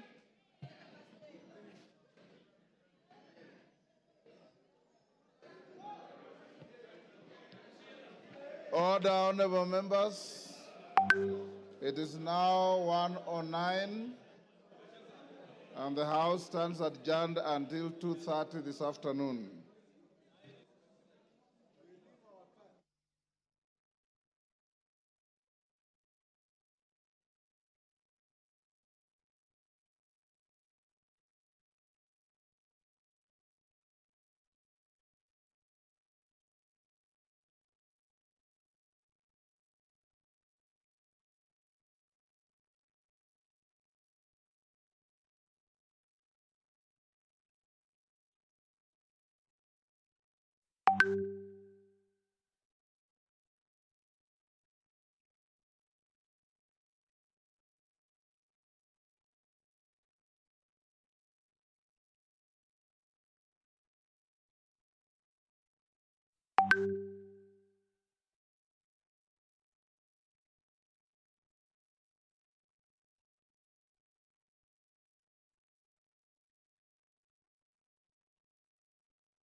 you.